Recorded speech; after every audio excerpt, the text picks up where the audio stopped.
ಸುದ್ದಿ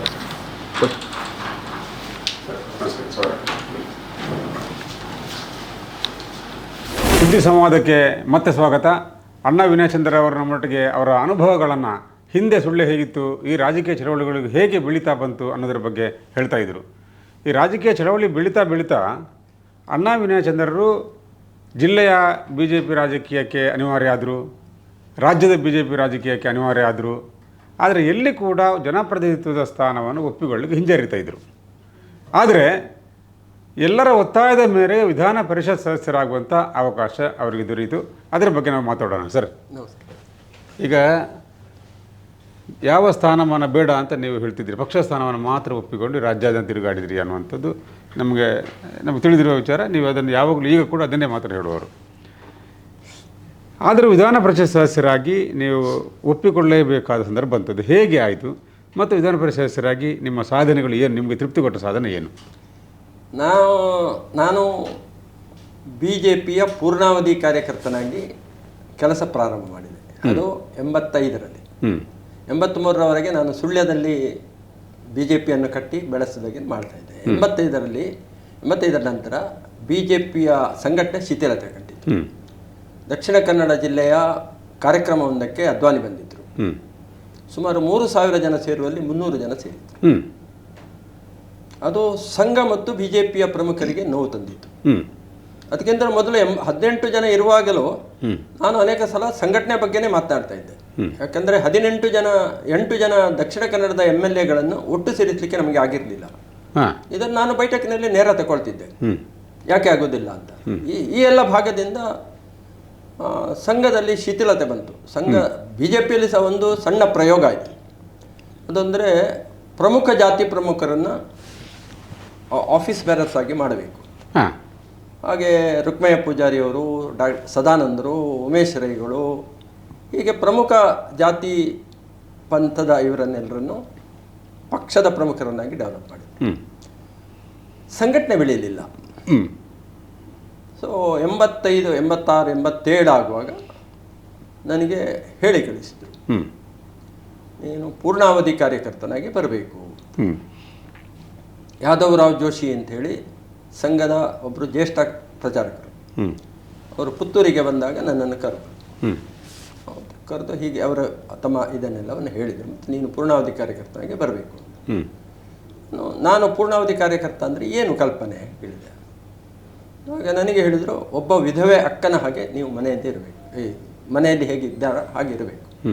ವಿಧವೆ ಅಕ್ಕ ಮನೆ ಎಲ್ಲ ಕೆಲಸವನ್ನು ಮಾಡ್ತಾಳೆ, ಕಸ ಗುಡಿಸ್ತಾಳೆ, ಮನೆ ಒರೆಸ್ತಾಳೆ, ಸಣ್ಣ ಮಕ್ಕಳ ಪುಕ್ಕಳಿ ತೊಳಿತಾಳೆ, ಎಲ್ಲ ಮಾಡ್ತಾಳೆ.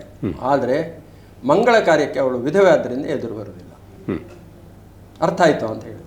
ನೀನು ವೇದಿಕೆ ಹತ್ತಲಿಕ್ಕಿಲ್ಲ, ನೀನು ಪ್ರಚಾರ ಪಡೀಲಿಕ್ಕಿಲ್ಲ, ಪ್ರೆಸ್ ಕಾನ್ಫರೆನ್ಸ್ ಮಾಡಲಿಕ್ಕಿಲ್ಲ, ನೀನು ಸಂಘಟನೆ ಕಟ್ಟುವುದಕ್ಕೆ ನಿನ್ನ ಗಮನ ಹರಿಸಬೇಕು, ಸಂಘಟನೆಯಲ್ಲಿ ಯಾರನ್ನೆಲ್ಲ ಬೆಳೆಸಬೇಕು ಅಂತ ನೀನು ಯೋಚನೆ ಮಾಡಬೇಕು.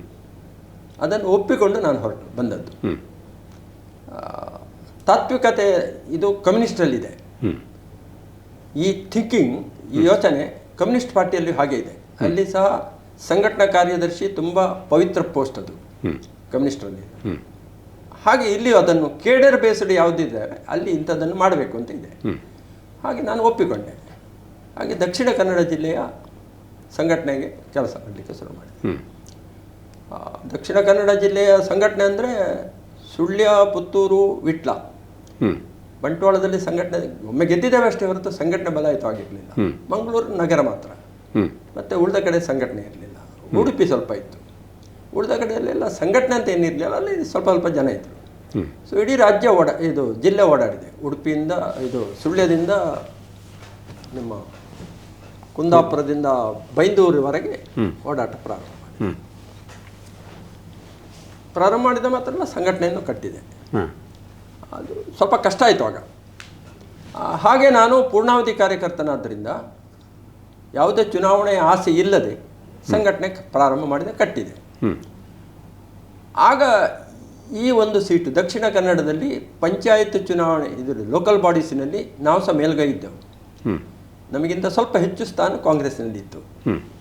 ಆದರೆ ಇದು ಡೆವಲ್ ಮೆಂಬರ್ಶಿಪ್ ಇರೋದರಿಂದ ಒಂದು ಸ್ಥಾನ ಖಂಡಿತವಾಗಿ ಗೆಲ್ಲಬಹುದಿತ್ತು. ಸೊ ಸಹಜವಾಗಿ ಗೆಲ್ಲುವ ಸ್ಥಾನ ಮತ್ತು ರಾಜ್ಯಕ್ಕೆ ಮೊದಲ ಸ್ಥಾನ ಇದು. ಸೊ ಅನೇಕರಿಗೆ ಆಸೆ ಇತ್ತು.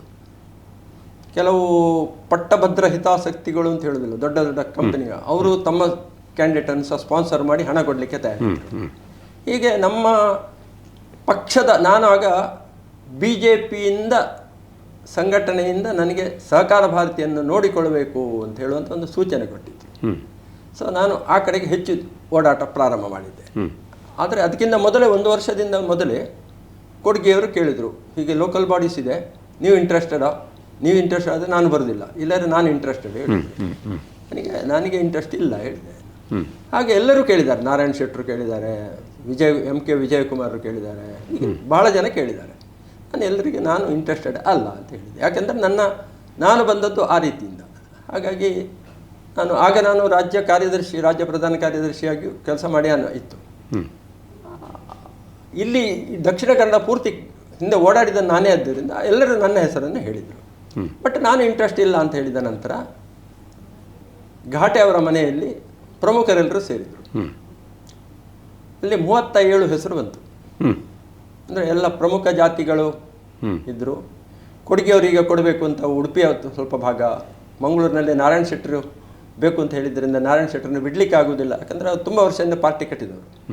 ಹೀಗೆ ಅನೇಕರಿದ್ದರು. ನಾರಾಯಣ್ ಶೆಟ್ಟರ್ ಅಂದರೆ ನಗರ ಪಾಲಿಕೆ ಮೆಂಬರ್ ಆಗಿ ತುಂಬ ವರ್ಷ ಇದ್ರು ಅವರಲ್ಲ, ಆಫೀಸಿನಲ್ಲಿ ಇರ್ತಿದ್ರು. ಹಾಗೆ ಒಂದು ದೊಡ್ಡ ತಯಾರಿ ಆಯಿತು. ನಾನು 2 ಹೆಸರು ಸೂಚಿಸಿದ್ದೆ. ಒಂದು ಪ್ರಭಾಕರ ಬಂಗೇರ, ಹಾಗೆ ಅವರು MLA ಅಲ್ಲ, ಯಾಕೆಂದರೆ ತನ್ನ ಅಣ್ಣನ ಎದುರು ಸಹ ಚುನಾವಣೆಗೆ ನಿಂತು ಜಿಲ್ಲಾ ಅಧ್ಯಕ್ಷನಾಗಿ ಕೆಲಸ ಮಾಡಿದವರು, ಎಲ್ಲ ಕಡೆ ಪರಿಚಿತರಿದ್ದಾರೆ, ಅವರು ಆಗ್ಬೋದು ಅಂತ ಒಂದಿತ್ತು. ಇನ್ನೊಂದು ಶಕುಂತಲಾ ಶೆಟ್ಟಿ ಅಂತ.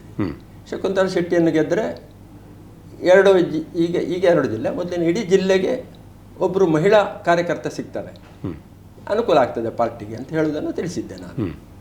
ಸೊ ನಾನು ಹಾಗೆ ಆ ಬೈಠಕಿಗೆ ನಾನು ಹೋಗಲಿಲ್ಲ, ಯಾಕೆಂದರೆ ನಾನು ಐ ಆಮ್ ನಾಟ್ ಇಂಟ್ರೆಸ್ಟೆಡ್, ಮತ್ತು ನಾನು ಆಗ BJPಯ ಸಕ್ರಿಯ ಅಲ್ಲ, ನಾನು ಆಗ ಸಹಕಾರ ಭಾರತಿಗೆ ಜವಾಬ್ದಾರಿ. ಸೊ ನಾನು ಹೋಗಿರಲಿಲ್ಲ. ನಾನು ಗುತ್ತಿಗಾರಿನಲ್ಲಿ ಯಾವುದೋ ಒಂದು ಅಣ್ಣ ತಮ್ಮಂದಿರ ಪಂಚಾಯತ್ಗೆ ಮುಗಿಸಿ ಅಲ್ಲಿಗೆ ಹೋದ್ದು. ಆವಾಗ ಸಂಜೆ ನಾನು 3 ಗಂಟೆಗೆ ತಲುಪಿದೆ ಘಾಟೆಯವರ ಮನೆಗೆ. ಹೋಗಿ ಒಳಗೆ ನುಗ್ಗಿದ ಕೂಡಲೇ ನಾರಾಯಣ್ ಶೆಟ್ಟರು ಕೇಳಿದರು, ಇವ್ರು ಇಂಟ್ರೆಸ್ಟೆಡ್ ಇದೆಯಾ ಬಳ್ಳೆ ಅಂತ ಹೇಳಿದರು. ನನಗೆ ಎಂಥದ್ದಾಗಿದೆ ಅಂತಲೇ ಗೊತ್ತಿಲ್ಲ. ಈ 37 ಹೆಸರು ಬರುವಾಗ DV ಸದಾನಂದರು ನನ್ನ ಹೆಸರನ್ನು ಹೇಳಿದರು. ಅವರಾದರೆ ವಿನಯರಾದರೆ ನಮ್ಮದಿಲ್ಲ ಅಂತ ಕೊಡುಗೆಯವರು ಹೇಳಿದರು, ನಾರಾಯಣ್ ಶೆಟ್ಟರು ಹೇಳಿದರು, ಮತ್ತೆ ಎಲ್ಲರೂ ವಿಡ್ರಾ ಮಾಡಿದರು. ಅವರಾದರೆ ನಮ್ಮದಿಲ್ಲ ಅಂತ. ಇದು ನೀವು ಹೋಗೋದಕ್ಕೆ ಮೊದಲು ಆಗಿದೆ. ಹಾಗೆ ನೀವು ಬೇಕೋ ಬೇಡೋ ಅಂತ ಹೇಳಬೇಕು ಹೇಳಿದರು. ನಾನು ಮಾತಾಡಲಿಲ್ಲ ಯಾರಲ್ಲಿ. ನಾರಾಯಣ್ ಶೆಟ್ಟರು ಅಂತ ಇವರು ಬೋರ್ಡ್ ಚಂಡಂಕಿ ನನ್ನ ಎರಡನ ಪುದಾರ ಪಣಿಯಾರ ಬಲ್ಲಿ ಅಂತ ಹೇಳಿದರು. ನಾನು ಮಾತಾಡಲಿಲ್ಲ, ನನಗೆ ನೆಗಡಿ ಬಂದೆ ನಾನು. ಅನಂತರ ನನಗೆ MK ವಿಜಯಕುಮಾರು, ಧನಂಜಯ ಕುಮಾರ್ ಎಲ್ಲ ಕೆಲಸ ಪ್ರಾರಂಭ ಮಾಡಿ ಅಂತ ಹೇಳಿದರು. ನಾನು ಬಂದದ್ದು ಸಂಘದಿಂದ ನನ್ನನ್ನು ನಿಮ್ಮಲ್ಲಿ ಡೆಪ್ಯೂಟ್ ಮಾಡಿದ್ದು. ಅಲ್ಲಿಂದ ಹೇಳಬೇಕು ನನಗೆ ಹೇಳಿದೆ. ಆಗ ಸಂಘದಲ್ಲಿ ಇನ್ನೊಂದು ಥಾಟ್ ಪ್ರಾರಂಭ ಆಗಿತ್ತು, ರಾಮಚಂದ್ರ ಬೈ ಕಂಪಾಡಿ ಅವರಿಗೆ ಕೊಡಬೇಕು ಅಂತ. ನನ್ನದು ಆಕ್ಷೇಪ ಇಲ್ಲ, ಬಟ್ ಗೆಲ್ಲಲಿಕ್ಕೆ ಕಷ್ಟ ಆಗ್ಬೋದು. ಗೆಲ್ಲುವುದಿದ್ದರೆ ಪ್ರಭಾಕರ್ ಬಂಗೇರ ಅಥವಾ ವಸಂತ ಶಕುಂತಲಾ ಶೆಟ್ಟಿ ಬೆಟರ್ ಅಂತ ಹೇಳಿ ನಾನು ನನ್ನ ಅನಿಸಿಕೆಯನ್ನು ಸಂಘಕ್ಕೂ ತಿಳಿಸಿ ನಾನು ಆರಂಭದಲ್ಲಿ ಇದ್ದೆ. ಅದೊಂದು ಸ್ವಲ್ಪ ನ್ಯೂಸ್ ಆಯಿತು. ಬೆಳ್ಳಾರೆಯ ಕಾಲೇಜು ಪ್ರಿನ್ಸಿಪಾಲ್ ಮತ್ತು ಲೆಕ್ಚರರ್ಸ್ ಅವರಿಗೆ ಸಹ ಗೊತ್ತಾಯಿತು, ಕಮರಳ್ಳಿ ಅಂತ ಇದ್ದರು, ಅವರೆಲ್ಲ ಬಂದು ತಂದೆಯ ಮೇಲೆ ಪ್ರೆಷರ್ ಮಾಡಿದರು. ವಿನಯರು ಬೇಡ ಅಂತ ಹೇಳ್ತಾ ಇದ್ದಾರೆ, ಅವರಿಗೆ ಒಪ್ಪಿಸಿ ಅಂತ. ತಂದೆ ನನ್ನನ್ನು ಕರೆದರು, ನಿಂದು MLCಗೆ ನಿನ್ನ ಹೆಸರು ಉಂಟಂತೆ, ನೀನು ಬೇಡ ಅಂತ ಹೇಳ್ತಾ ಇದ್ದೀಯಂತೆ. ಹಾಂ ಅಂತ ಹೇಳಿದೆ. ನೀನು ಬೇಕು ಅಂತ ಕೇಳಿದ್ದೀಯಾ ಅಂತ ಹೇಳಿದರು. ಇಲ್ಲ ಹೇಳಿದೆ. ನೀನು ಬೇಕು ಅಂತ ಕೇಳದವನಿಗೆ ಬೇಡ ಅಂತ ಹೇಳಲಿಕ್ಕೆ ಎಲ್ಲಿ ಅಧಿಕಾರ, ನೀನು ಸುಮ್ಮನೆ ಇರಬೇಕು ಹೇಳಿದರು. ಆಯಿತು ಹೇಳಿದೆ. ಸೊ ಮತ್ತೆ ಬೇಡ ಅಂತ ಹೇಳಲಿಕ್ಕೆ ತಂದೆ ಬೇಡ ಅಂತ ಹೇಳಬಾರ್ದು ಅಂತ ಹೇಳಿದ ನಂತರ ನನಗೆ ಇಂಟ್ರೆಸ್ಟ್ ಇಲ್ಲ ಹೇಳಿದೆ. ಸೊ ಅದು ಹಾಗೆ ಸ್ವಲ್ಪ ದಿವಸ ಮುಂದುವರಿಯಿತು. ಮತ್ತು ಸಂಘದಲ್ಲಿ ಪುನಃ ಚರ್ಚೆಗಳು ಅದು ಇದೆಲ್ಲ ಆಗಿ ವಿನಯರು ನಿಲ್ಲಿ ಹೇಳಿದರು. ಹಾಗೆ ಆಗೋದಿಲ್ಲ, ನಾನು ನಿಲ್ಲಬೇಕಾದ್ರೆ ಸ್ಪಷ್ಟ ಮಾಡಿ ಅಂತ ಹೇಳಿದೆ. ಮತ್ತು ಪ್ರಭಾಕರ್ ಭಟ್ರು, ಕಜಂಪಾಡಿಯವರೆಲ್ಲ ಕರೆದು ಸಂಘದಿಂದ ಸಹ ನಿಶ್ಚಯ ಆಗಿದೆ, ನೀನು ನಿಲ್ಲು ಅಂತ ಹೇಳಿದರು. ಹಾಗೆ ನಾನು ಚುನಾವಣೆಗೆ ನಾಮಿನೇಷನ್. ಹಾಗೆ ಯುನಾನಿಮಸ್ ಆಗಿ ಪಾರ್ಟಿಯ ಒಳಗೆ ಯುನಾನಿಮಸ್ ಆಗಿ ನಾವು ಸೆಲೆಕ್ಟ್. ಆಗ ಇನ್ನೊಂದು ಕಾಂಗ್ರೆಸ್ಸಿನಲ್ಲಿಯೂ ಹಾಗೆ ಇತ್ತು. ಕಾಂಗ್ರೆಸ್ನಲ್ಲಿ ತುಂಬ ಜಗಳ ಇತ್ತು. ನನಗೆ ರಾಮಕೃಷ್ಣ ರೈಗಳು ಹೇಳಿದರು, ಈರ್ನ ಹೊಂಟ ಇಡ್ಡಂಡಿ ಇಂಕ್ಳು ವಾಸ್ತವ ಮತ್ತೆ ಏನೇ ಪುದರ ಬಂಡೆ ಅಂತ ಹೇಳಿದರು. ಅವರು ಸೀನಿಯರ್ ಇದ್ದರು ತುಂಬ. ಜನಾರ್ದನ ಪೂಜಾರಿ ಅಂತವರನ್ನೆಲ್ಲ ಕರ್ಕೊಂಡು ಬಂದವರು ಅವರು. ಹಾಗೆ ಅವರನ್ನು ಮಾಡಿದರು. ಮಾಣೂರು ವಾಸ್ತವಿಕ ತುಂಬ ಸೀನಿಯರ್ ಇದ್ದರು. ಮತ್ತು ತುಂಬ ಕೆಲಸ ಮಾಡಲಿಕ್ಕೆ ಆಗಲಿಲ್ಲ ಅವರಿಗೆ ಇದ್ದರು. ಆಗ ಇಲ್ಲಿಂದ ನನಗೆ ಬಾಲಕೃಷ್ಣ ಗೌಡರು ಕರೆದರು. ಎಂ ಬಿ ಸದಾಶಿವರ ಹೆಸರು ಪ್ರೆಷರ್ ಇದೆ ಜನತಾ ಪಾರ್ಟಿಯಿಂದ, ಏನು ಆ್ಯಕ್ಚುಲಿ ಏನು ಅದರ ಇದನ್ನು ಲೆಕ್ಕ ಹೇಳಿದೆ. ಇದು ಒಟ್ಟು ಓಟಿನ 50% + 1, ಪೋಲಾದ ಓಟಿನ 50% 1 ಸಿಕ್ಕಿದವನು ಫಸ್ಟ್ ರೌಂಡ್ನಲ್ಲಿ ವಿನ್ ಆಗ್ತಾನೆ. 50 ಅಲ್ಲ, 1/3 + 1, 2 ಸೀಟಿಗೆ 1/3 + 1 ಸಿಕ್ಕಿದರೆ ಅವನು ವಿನ್ ಆಗ್ತಾನೆ. ಜನತಾ ಪಾರ್ಟಿಗೆ ಹೋಪ್ಸ್ ಇಲ್ಲ, ನಿಲ್ಲುವುದಕ್ಕೆ ನನಗೆ ಆಕ್ಷೇಪ ಇಲ್ಲ, ಬಟ್ ಹೋಪ್ಸ್ ಇಲ್ಲ ಹೇಳಿದೆ. ಇದು BJP ಒಂದು ಗೆಲ್ತದೆ, ಒಂದು ಕಾಂಗ್ರೆಸ್ ಗೆಲ್ತದೆ ಅಷ್ಟೇ ಹೇಳಿದೆ. ಅಲ್ಲ, ನನಗೆ ಸದಾಶಿವರಿಗೆ ಪ್ರೆಷರ್ ಇದೆ, ಹಾಗಾದರೆ ಬೇಡ ಅಂತ ಹೇಳಿದ್ರು ಅವರಾಗಿ. ಹಾಗೆ ಮತ್ತೆ ಅವರು ವಿಡ್ರಾ ಮಾಡಿಕೊಂಡ್ರು. ವಿಡ್ರಾ ಅಲ್ಲ, ಬಹುತಾಯ. ಆಗ ಮತ್ತೆ PP ಹೆಗಡೆ ಅವರ ಒಬ್ಬರು ನಿಂತರು, ಒಬ್ಬರು ಜೈನ್ ಒಬ್ಬರು ನಿಂತರು ಜನತಾ ಪಾರ್ಟಿಯಿಂದ. ಹೀಗೆ ಚುನಾವಣೆಯಲ್ಲಿ ಮಾಣೂರು ವಾಸ್ತವ ಕಾಮತ್ತರಿಗೆ ನನಗಿಂತ 25 ಓಟು ಹೆಚ್ಚು ಸಿಕ್ಕಿತ್ತು. ಅದರಲ್ಲಿ ನಿಮ್ಮ ಹೆಸರು ಅಣ್ಣಾ ವಿನಯಚಂದ್ರ ಅದು ಅದರಲ್ಲಿ. ಅಣ್ಣ ಅಂದರೆ ಅದು ಏನಾಯ್ತು ಅಂದರೆ ಇದಕ್ಕೆ ಸಿಂಬಲ್ ಇಲ್ಲ, ಪ್ರಿಫರೆನ್ಷಿಯಲ್ ಓಟ್ ಇದು 1, 2.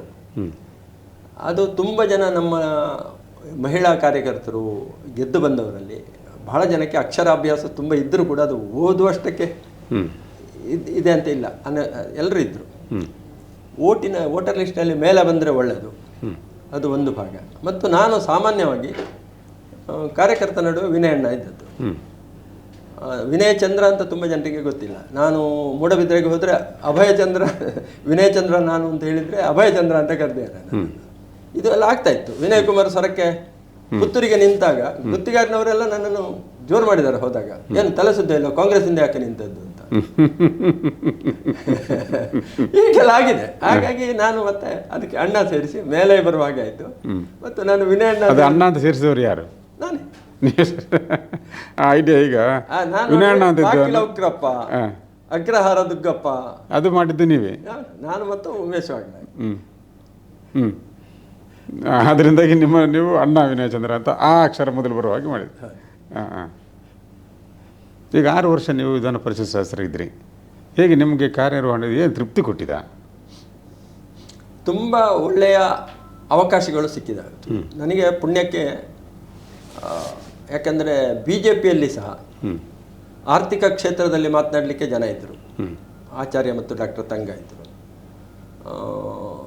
ಲೋಕಲ್ ಬಾಡೀಸಿನ ಬಗ್ಗೆ ಅಂದರೆ ಮುನ್ಸಿಪಾಲ್ಟಿ ನಗರ ಸಮಸ್ಯೆಗಳ ಬಗ್ಗೆ ಮಾತನಾಡಲಿಕ್ಕೆ ರಾಮಚಂದ್ರ ಗೌಡರು ಇದ್ದರು. ಪದವೀಧರ ಮತ್ತು ಶಿಕ್ಷಕರ ಬಗ್ಗೆ ಮಾಡಲಿಕ್ಕೆ ಶಂಕರಮೂರ್ತಿ ಇದ್ದರು. ಮಧುಸೂದನ್ ಇದ್ದರು, ಗೋ ಮಧುಸೂದನ್. ಇವರೆಲ್ಲರೂ ಏನಾಯ್ತು ಅಂದರೆ ವಿಧಾನ ಪರಿಷತ್ತಿನ ಒಳಗೆ ನಮ್ಮ ಪಾರ್ಟಿಯಲ್ಲಿ ಇದ್ದದ್ದು ಒಂದು ಅಪ್ಪರ್ ವರ್ಗ ಇದೆಲ್ಲ, ಮೇಲ್ವರ್ಗದ ಬಗ್ಗೆ ಮಾತನಾಡಲಿಕ್ಕೆ ಎಲ್ಲರೂ ಇದ್ದರು. ಸಾಮಾನ್ಯ ಜನರ ಬಗ್ಗೆ ಮಾತನಾಡಲಿಕ್ಕೆ, ಗ್ರಾಮೀಣ ಸಮಸ್ಯೆಗಳ ಬಗ್ಗೆ ಮಾತನಾಡಲಿಕ್ಕೆ ಯಾರು ಇರಲಿಲ್ಲ. ಅದು ಕೊರತೆ ಇತ್ತು. ಯಾಕಂದರೆ ಲೋಕಲ್ ಬಾಡೀಸಿನ ಎಲೆಕ್ಷನ್ ಆಗದೆ ಒಂದು 10 ವರ್ಷ ಕಳೆದಿತ್ತು, 10-15 ವರ್ಷ. ಸೊ ನಾನು ಮತ್ತು ಶಾಂತವೀರಪ್ಪ ಗೌಡ ಅಂಥೇಳಿ ಶಿವಮೊಗ್ಗ, ನಾವಿಬ್ಬರು ಗೆದ್ದದ್ರಿಂದ ಗ್ರಾಮೀಣ ಪ್ರದೇಶ, ರೈತರ ಬಗ್ಗೆ, ಸಾಮಾನ್ಯ ಜನರ ಸಮಸ್ಯೆಗಳ ಬಗ್ಗೆ ಇದನ್ನೆಲ್ಲ ಹೈಲೈಟ್ ಮಾಡಲಿಕ್ಕೆ ನಮಗೆ ಅವಕಾಶ ಸಿಕ್ಕಿತ್ತು. ನಮಗೆ ಹೆಚ್ಚು ಸಮಯ ಕೊಡ್ತಾ ಇದ್ರು. ಯಾಕಂದರೆ ಆರ್ಥಿಕ ಬಿದ್ದಿದ್ರೆ ಅವ್ರು 3-4 ಜನ ಅವ್ರ ಕೈ ಹಾಕ್ತಾ ಇದ್ರು. ಮತ್ತು ಅಧ್ಯಾಪಕರದ್ದು ಇದೆಲ್ಲ ಇದ್ರೆ ಅವರು ಉಳಿದವ್ರ ಕೈ ಹಾಕ್ತಾ ಇದ್ರು. ಜನಸಾಮಾನ್ಯರ ಸಮಸ್ಯೆಗಳ ಬಗ್ಗೆ, ಪಂಚಾಯತ್ ವ್ಯವಸ್ಥೆಯ ಬಗ್ಗೆ ಇಂಥದ್ದೆಲ್ಲ ಮಾತನಾಡಲಿಕ್ಕೆ ನಮಗೆ ಬಿಟ್ಟಿದ್ರು, ಕೃಷಿ ಬಗ್ಗೆ. ಹಾಗಾಗಿ ನಮಗೆ ತುಂಬ ದೊಡ್ಡ ಅವಕಾಶ ಸಿಕ್ಕಿತ್ತು. ಆಗ ವಿಧಾನ ಪರಿಷತ್ ಸದಸ್ಯರಿಗೆ ಒಂದು ಅಭಿವೃದ್ಧಿ ನಿಧಿ ಅಂತೇಳಿ ಕೊಡ್ತಿರಲಿಲ್ಲ? ಹಾಗೆ ಇರಲಿಲ್ಲ. ಅದಕ್ಕೆ ಹೇಳಿದೆ ಹೇಗೆ. ಆಗ ಅದು SM ಕೃಷ್ಣರಿಗೆ ಪ್ರೆಷರ್ ಡೆವಲಪ್ ಮಾಡಿತ್ತು. ಫಸ್ಟ್ ಫೇಸ್ನ ಯಾರಿಗೂ ಇರಲಿಲ್ಲ ಅದು.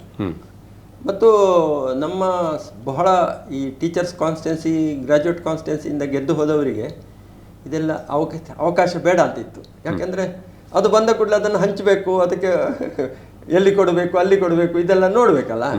ಅದಕ್ಕೆ ಅವರೆಲ್ಲರೂ ಬೇಡ ಅಂತ ಇದ್ರು.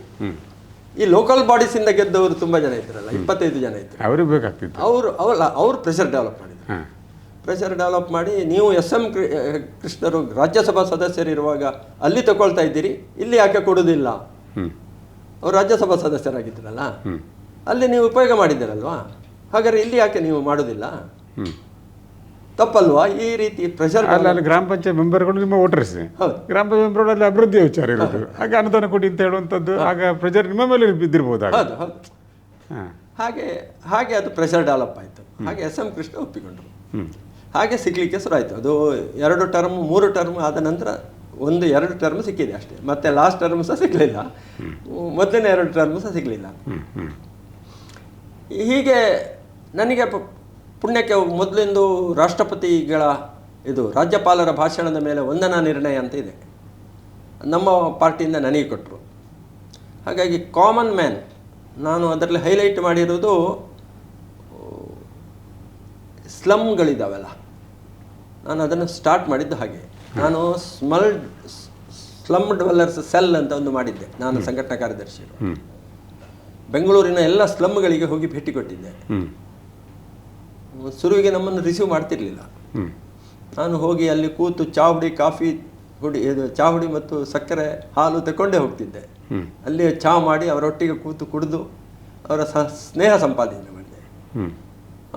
1-2 ಸಲ ಏನಾಯ್ತು ಅಂದರೆ, ಕೆಲವು ಇದಕ್ಕೆ ಟಾಯ್ಲೆಟು ನೀರು ಯಾವುದೂ ಇರಲಿಲ್ಲ ಅಲ್ಲಿ. ನಾನು ಬಂದು ಹೋಗಿದ್ದೇನೆ ಅಂತ ನ್ಯೂಸ್ ಸಿಕ್ಕಿದ ಕೂಡಲೇ ಅಲ್ಲೆಲ್ಲ ವ್ಯವಸ್ಥೆ ಆಗಲಿಕ್ಕೆ ಶುರು ಆಯಿತು. ಹೋದ ಕೂಡಲೇ ಅವರು ಹೇಳ್ತಿದ್ರು, ಸರ್ ಕಾಂಗ್ರೆಸ್ನವರು ಮಾಡಿಬಿಟ್ರು ಸರ್ ನೀವು. ಹೌದಪ್ಪ, ನಾನು ಬಂದು ಇಲ್ಲಿ ನಿಮ್ಮನ್ನು ಭೇಟಿ ಮಾಡಿದ ಹೋದ ಕೂಡಲೇ ನಿಮ್ಗೆ ಇಷ್ಟು ಫೆಸಿಲಿಟಿ ಸಿಗ್ತದೆ, ನೀವು ಸ್ವಲ್ಪ ಜನ ನನ್ನೊಟ್ಟಿಗೆ ಬಂದರೆ ಇನ್ನೇನು ಆಗ್ಬೋದಲ್ವಾ, ಹೀಗೆ ಕಾಡಿದೆ. ಹಾಗೆ ನನ್ನ ಈ ಸಂಘಟನೆ ಅದರಲ್ಲಿ ಕಟ್ಟಿದೆ. ನಾನು ಒಳ್ಳೆಯ ಟೀಮ್ ನನ್ನಲ್ಲಿ ಇದ್ದಾಗ. ಸೊ ನಾನು ಸ್ಲಮ್ ಡ್ವೆಲ್ಲರ್ಸಿನ ಸಮಸ್ಯೆಗಳು, ಈ ರಾಜ್ಯಪಾಲರ ವಂದನಾ ನಿರ್ಣಯದಲ್ಲಿ ಇದನ್ನೆಲ್ಲ ತಗೊಂಡೆ. ಬಿಡಿ ಕಾರ್ಮಿಕರ ಸಮಸ್ಯೆ, ಮೀನುಗಾರರ ಸಮಸ್ಯೆ. ಮೀನುಗಾರರದ್ದು ಸಹ ಅಷ್ಟೇ ದೊಡ್ಡ ಸಮಸ್ಯೆ ಇದೆ, ಹೆಣ್ಣು ಮಕ್ಕಳದ್ದು ಪರ್ಟಿಕ್ಯುಲರ್ಲಿ. ಮೀನು ಕೊಂಡೋಗಿ ಮಾರ್ತಾರಲ್ವ ಅವರದ್ದು. ಇದನ್ನೆಲ್ಲವನ್ನು ಅಲ್ಲಿ ಹೈಲೈಟ್ ಮಾಡಿ. ನೀವು ಕೊಟ್ಟ ಸಲಹೆಗಳು ಯಾವುದು ಕಾರ್ಯಗತ ಆಗಿದೆ? ಒಂದು ರಬ್ಬರ್ ಪ್ಲಾಂಟೇಶನ್ನಲ್ಲಿ ಅವರನ್ನು ಎತ್ತಂಗಡಿ ಮಾಡಲಿಕ್ಕೆ ಆಗಲಿಲ್ಲ. ಆ್ಯಕ್ಚುಲಿ ಈಗ ಹುಟ್ಟಿದವರು ಇದ್ದಾರಲ್ಲ, ಹೌದು, ಅವರು ರಿಪ್ಯಾಟ್ರಿಯೇಟ್ಸ್ ಇದರಲ್ಲಿ ಬರುವುದಿಲ್ಲ. ಸರಿ. ಬಟ್ ನಾನು ರೈಸ್ಡ್ ದಿ ಇಶ್ಯೂ, ನಾನೇ ಆನ್ಸರ್ ಮಾಡಿರೋದು. ಕಷ್ಟ ಅದು ಆಗೋದಿಲ್ಲ ಹೇಳಿದರು. ಬಟ್ ಆಗೋದಿಲ್ಲ ಆದರೆ ವಾಟ್ ಇಸ್ ದಿ ಆಲ್ಟರ್ನೇಟಿವ್? ಅವರನ್ನು ಒಂದು ಸ್ಕೀಮಿನ ಪ್ರಕಾರ ತಂದಿದ್ದೀರಿ, ಬೇರೆ ಕಡೆಯಲ್ಲಿ ಅವರಿಗೆ ಭೂಮಿ ಕೊಟ್ಟಿದ್ದೀರಿ, ಇಲ್ಲಿ ಅವರಿಗೆ ಭೂಮಿಯೂ ಕೊಡೋದಿಲ್ಲ, ಕೆಲಸನೂ ಕೊಡೋದಿಲ್ಲ ಅಂದರೆ ಹೇಗೆ? ಈ ರೀತಿ ಆರ್ಗ್ಯುಮೆಂಟ್ ಮಾಡಿದ್ದು. ಅದು ಇವತ್ತು ಕೂಡ ಅವರು ಉಳಿದುಕೊಂಡಿದ್ರೆ ಅದರಿಂದಾಗಿ, ಇಲ್ಲರೆ ಅವರನ್ನು ತೆಗೆದು ಬಿಸಾಡಬೇಕು ಅಂತಲೇ ತಯಾರಾದದ್ದು. ಇನ್ನೊಂದು ಇವರು ಯಾರೋ ನಮ್ಮ ಮೊಗವೀರರ ದೃಷ್ಟಿಯಿಂದ ಆ ರೋಡ್ಗಳು ಸರಿಯಾಗೋದು, ಮತ್ತು ಆಕ್ಷನ್ ಸಿಸ್ಟಮಿನಲ್ಲಿ ಸ್ವಲ್ಪ ಬದಲಾವಣೆಗಳನ್ನು ಮಾಡಿದರು. ಧಕ್ಕೆಗಳನ್ನು ಅದರ ಮೀನುಗಾರಿಕೆ ಅದನ್ನು ಅಪ್ ಟು ಡೇಟ್ ಮಾಡಿದರು. ಅದನ್ನೆಲ್ಲ ರೈಸ್ ಮಾಡಿದ್ದೆ ನಾನು. ಇದರಲ್ಲಿ ಸಹ ಹಾಗೆ, ಸ್ಲಮ್ಮಿನಲ್ಲಿ ಸಹ ಹಾಗೆ. ಸ್ಲಮ್ಮನ್ನು ತುಂಬ ಕಡೆಯಲ್ಲಿ ಇಂಪ್ರೂವ್ಮೆಂಟಿಗೆ ಮನೆಗಳನ್ನು ಕಟ್ಟಿದ್ರು, ತುಂಬ ಚೆನ್ನಾಗಿ ಕಟ್ಟಿದ್ದಾರೆ. ಅದರಲ್ಲಿ ಎಲ್ಲಿ ಒಬ್ಬರು ಕಾರ್ಕಳದ ಒಬ್ಬರು ಹೆಣ್ಣು ಮಗಳು, she worked a lot there. ಮನೆಗಳನ್ನು ಅಪ್ ಟು ಡೇಟ್ ಮಾಡಿ ಕಟ್ಟಿಸಿ ಅವಳು ನಿಂತು ಕಟ್ಟಿಸಿದ್ದಾಳೆ. ಸ್ವಲ್ಪ ಚರ್ಚೆ ಆಯಿತು. ಬಟ್ ಇವತ್ತು ಹೇಗಿದೆ ಅಂದರೆ, ಆ ಸ್ಲಮ್ಗಳಲ್ಲಿ ಕೆಲವು ಮನೆಗಳಾದಲ್ಲಿ ಆ ತಮ್ಮ ಮನೆಯ ಒಟ್ಟಿಗೆ ಇನ್ನೊಂದು ಮನೆಯನ್ನು ಕಟ್ಟಿ ಅದರ ಮೇಲೆ ಕಟ್ಟಿ ಬಾಡಿಗೆ ಕೊಟ್ಟು ಜೀವನ ಮಾಡುವಷ್ಟಕ್ಕೆ ಮುಂದೆ ಹೋದರು. ಮತ್ತು ಸ್ಲಮ್ ಕ್ಲೀನ್ ಆಯಿತು ತುಂಬ ಕಡೆಯಲ್ಲಿ. ಹಾಗೆ ಇದರದ್ದು ಕೃಷಿ ಬಗ್ಗೆ ಚರ್ಚೆ ತಗೊಂಡಿದ್ದೆ. ಇದು ಪಂಚಾಯತ್ ರಾಜಿನ ಬಗ್ಗೆ ತಗೊಂಡೆ. ಪಂಚಾಯತ್ ರಾಜ್ ಏನಾಗ್ತಿತ್ತು ಅಂದರೆ, ಅದು ಇವರು ಯಾರು ನಮ್ಮ ಮಹಾರಾಜ ಬಳ್ಳಾರಿ ಇವರು ಗೋರ್ಪಡೆಯವರು ನನ್ನ ಪಂಚಾಯತ್ ರಾಜ್ ಬಿಲ್ಲಿನ ಮೇಲೆ ಮಾತನಾಡಿದಾಗ ಪೂರ್ತಿ ಕೂತು ನೋಟ್ ಮಾಡಿದರು. HK ಪಾಟೀಲ್ರು ಬಂದರು, ನೀವು ಮಾತನಾಡ್ತೀರಿ ಅಂತ ಬಂದಿದ್ದೇನೆ ಅಂತ ಹೇಳಿದರು. ನಾನು ಕಾಮನ್ ಮ್ಯಾನ್ ಮತ್ತು ಪಂಚಾಯತ್ ರಾಜ್ ಆ್ಯಕ್ಟಿನಲ್ಲಿ ಪಂಚಾಯತ್ ರಾಜ್ ಮತ್ತು ಜಿಲ್ಲೆಗೆ ಯೋಜನಾ ಕಮಿಟಿಗಳನ್ನು ಮಾಡದಿದ್ದರೆ ಹೇಗೆ ನಮ್ಮ ಯೋಜನೆಗಳು ಹಾಳಾಗ್ತವೆ. ಯಾಕೆಂದರೆ ದಕ್ಷಿಣ ಕನ್ನಡದ ಸ್ಥಿತಿಯೇ ಬೇರೆ, ಉತ್ತರ ಕರ್ನಾಟಕದ ಸ್ಥಿತಿಯೇ ಬೇರೆ. ನೀವು ಎಲ್ಲವರಿಗೂ ಒಂದೇ ಯೋಜನೆ ಮಾಡಿದರೆ ಆ ಯೋಜನೆ ತಲುಪೋದು ಹೇಗೆ? ಮತ್ತು ಅದು ಕೆಲವು ಕಡೆಯಲ್ಲಿ ಫ್ಲಾಪ್ ಆಗ್ತದೆ, ಕೆಲವು ಕಡೆಯಲ್ಲಿ ಒಳ್ಳೆದಾಗ್ತದೆ. ಹಾಗಾಗಿ ಅದು ಲೋಕಲೈಸ್ ಆಗಬೇಕು. ಅದು ಜಿಲ್ಲೆಗೆ ಒಂದು ಯೋಜನಾ ಆಯೋಗ ಆಗಬೇಕು. ಇದನ್ನೆಲ್ಲ ಪ್ರೆಸೆಂಟ್ ಮಾಡಿದ್ದೆ. ನಾನು ಸಣ್ಣ ಉದಾಹರಣೆ ಕೊಟ್ಟದ್ದು, ಆಗ ಈ ಶಾಲೆಯಲ್ಲಿ ವಯಸ್ಕರ ಶಿಕ್ಷಣದಲ್ಲಿ ಒಬ್ಬರು ನಮಗೆ ಶಿಕ್ಷಣ ಮಾಡ್ತಾ ಇರುವಾಗ ನಾವು ಸಹ ಹೋಗಿ ಕೂತ್ಕೊಳ್ತಿದ್ದೆವು. ಒಬ್ಬರು ಪ್ರಶ್ನೆ ಕೇಳಿದರು, ವಯಸ್ಕರ ಶಿಕ್ಷಣ ಮಾಡಿ ಕುಲ್ಕುಂದದ ಸಂತೆಯಲ್ಲಿ ಒಬ್ಬ ರಾಮಣ್ಣ ಹೋಗಿದ್ದಾನೆ, ಎಮ್ಮೆ ನೋಡಿದ್ದಾನೆ.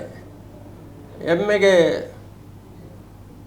300 ರೂಪಾಯಿ ರೇಟ್ ಫಿಕ್ಸ್ ಆಗಿದೆ. ಅವನು ಯೋಚನೆ ಮಾಡಿ 10 ಎಮ್ಮೆ ತಗೊಂಡ. ರಾಮಣ್ಣ 10 ಎಮ್ಮೆ ತಗೊಳ್ಬೇಕಾದ್ರೆ ಅದಕ್ಕೆ ಎಷ್ಟು ಕೊಟ್ಟ?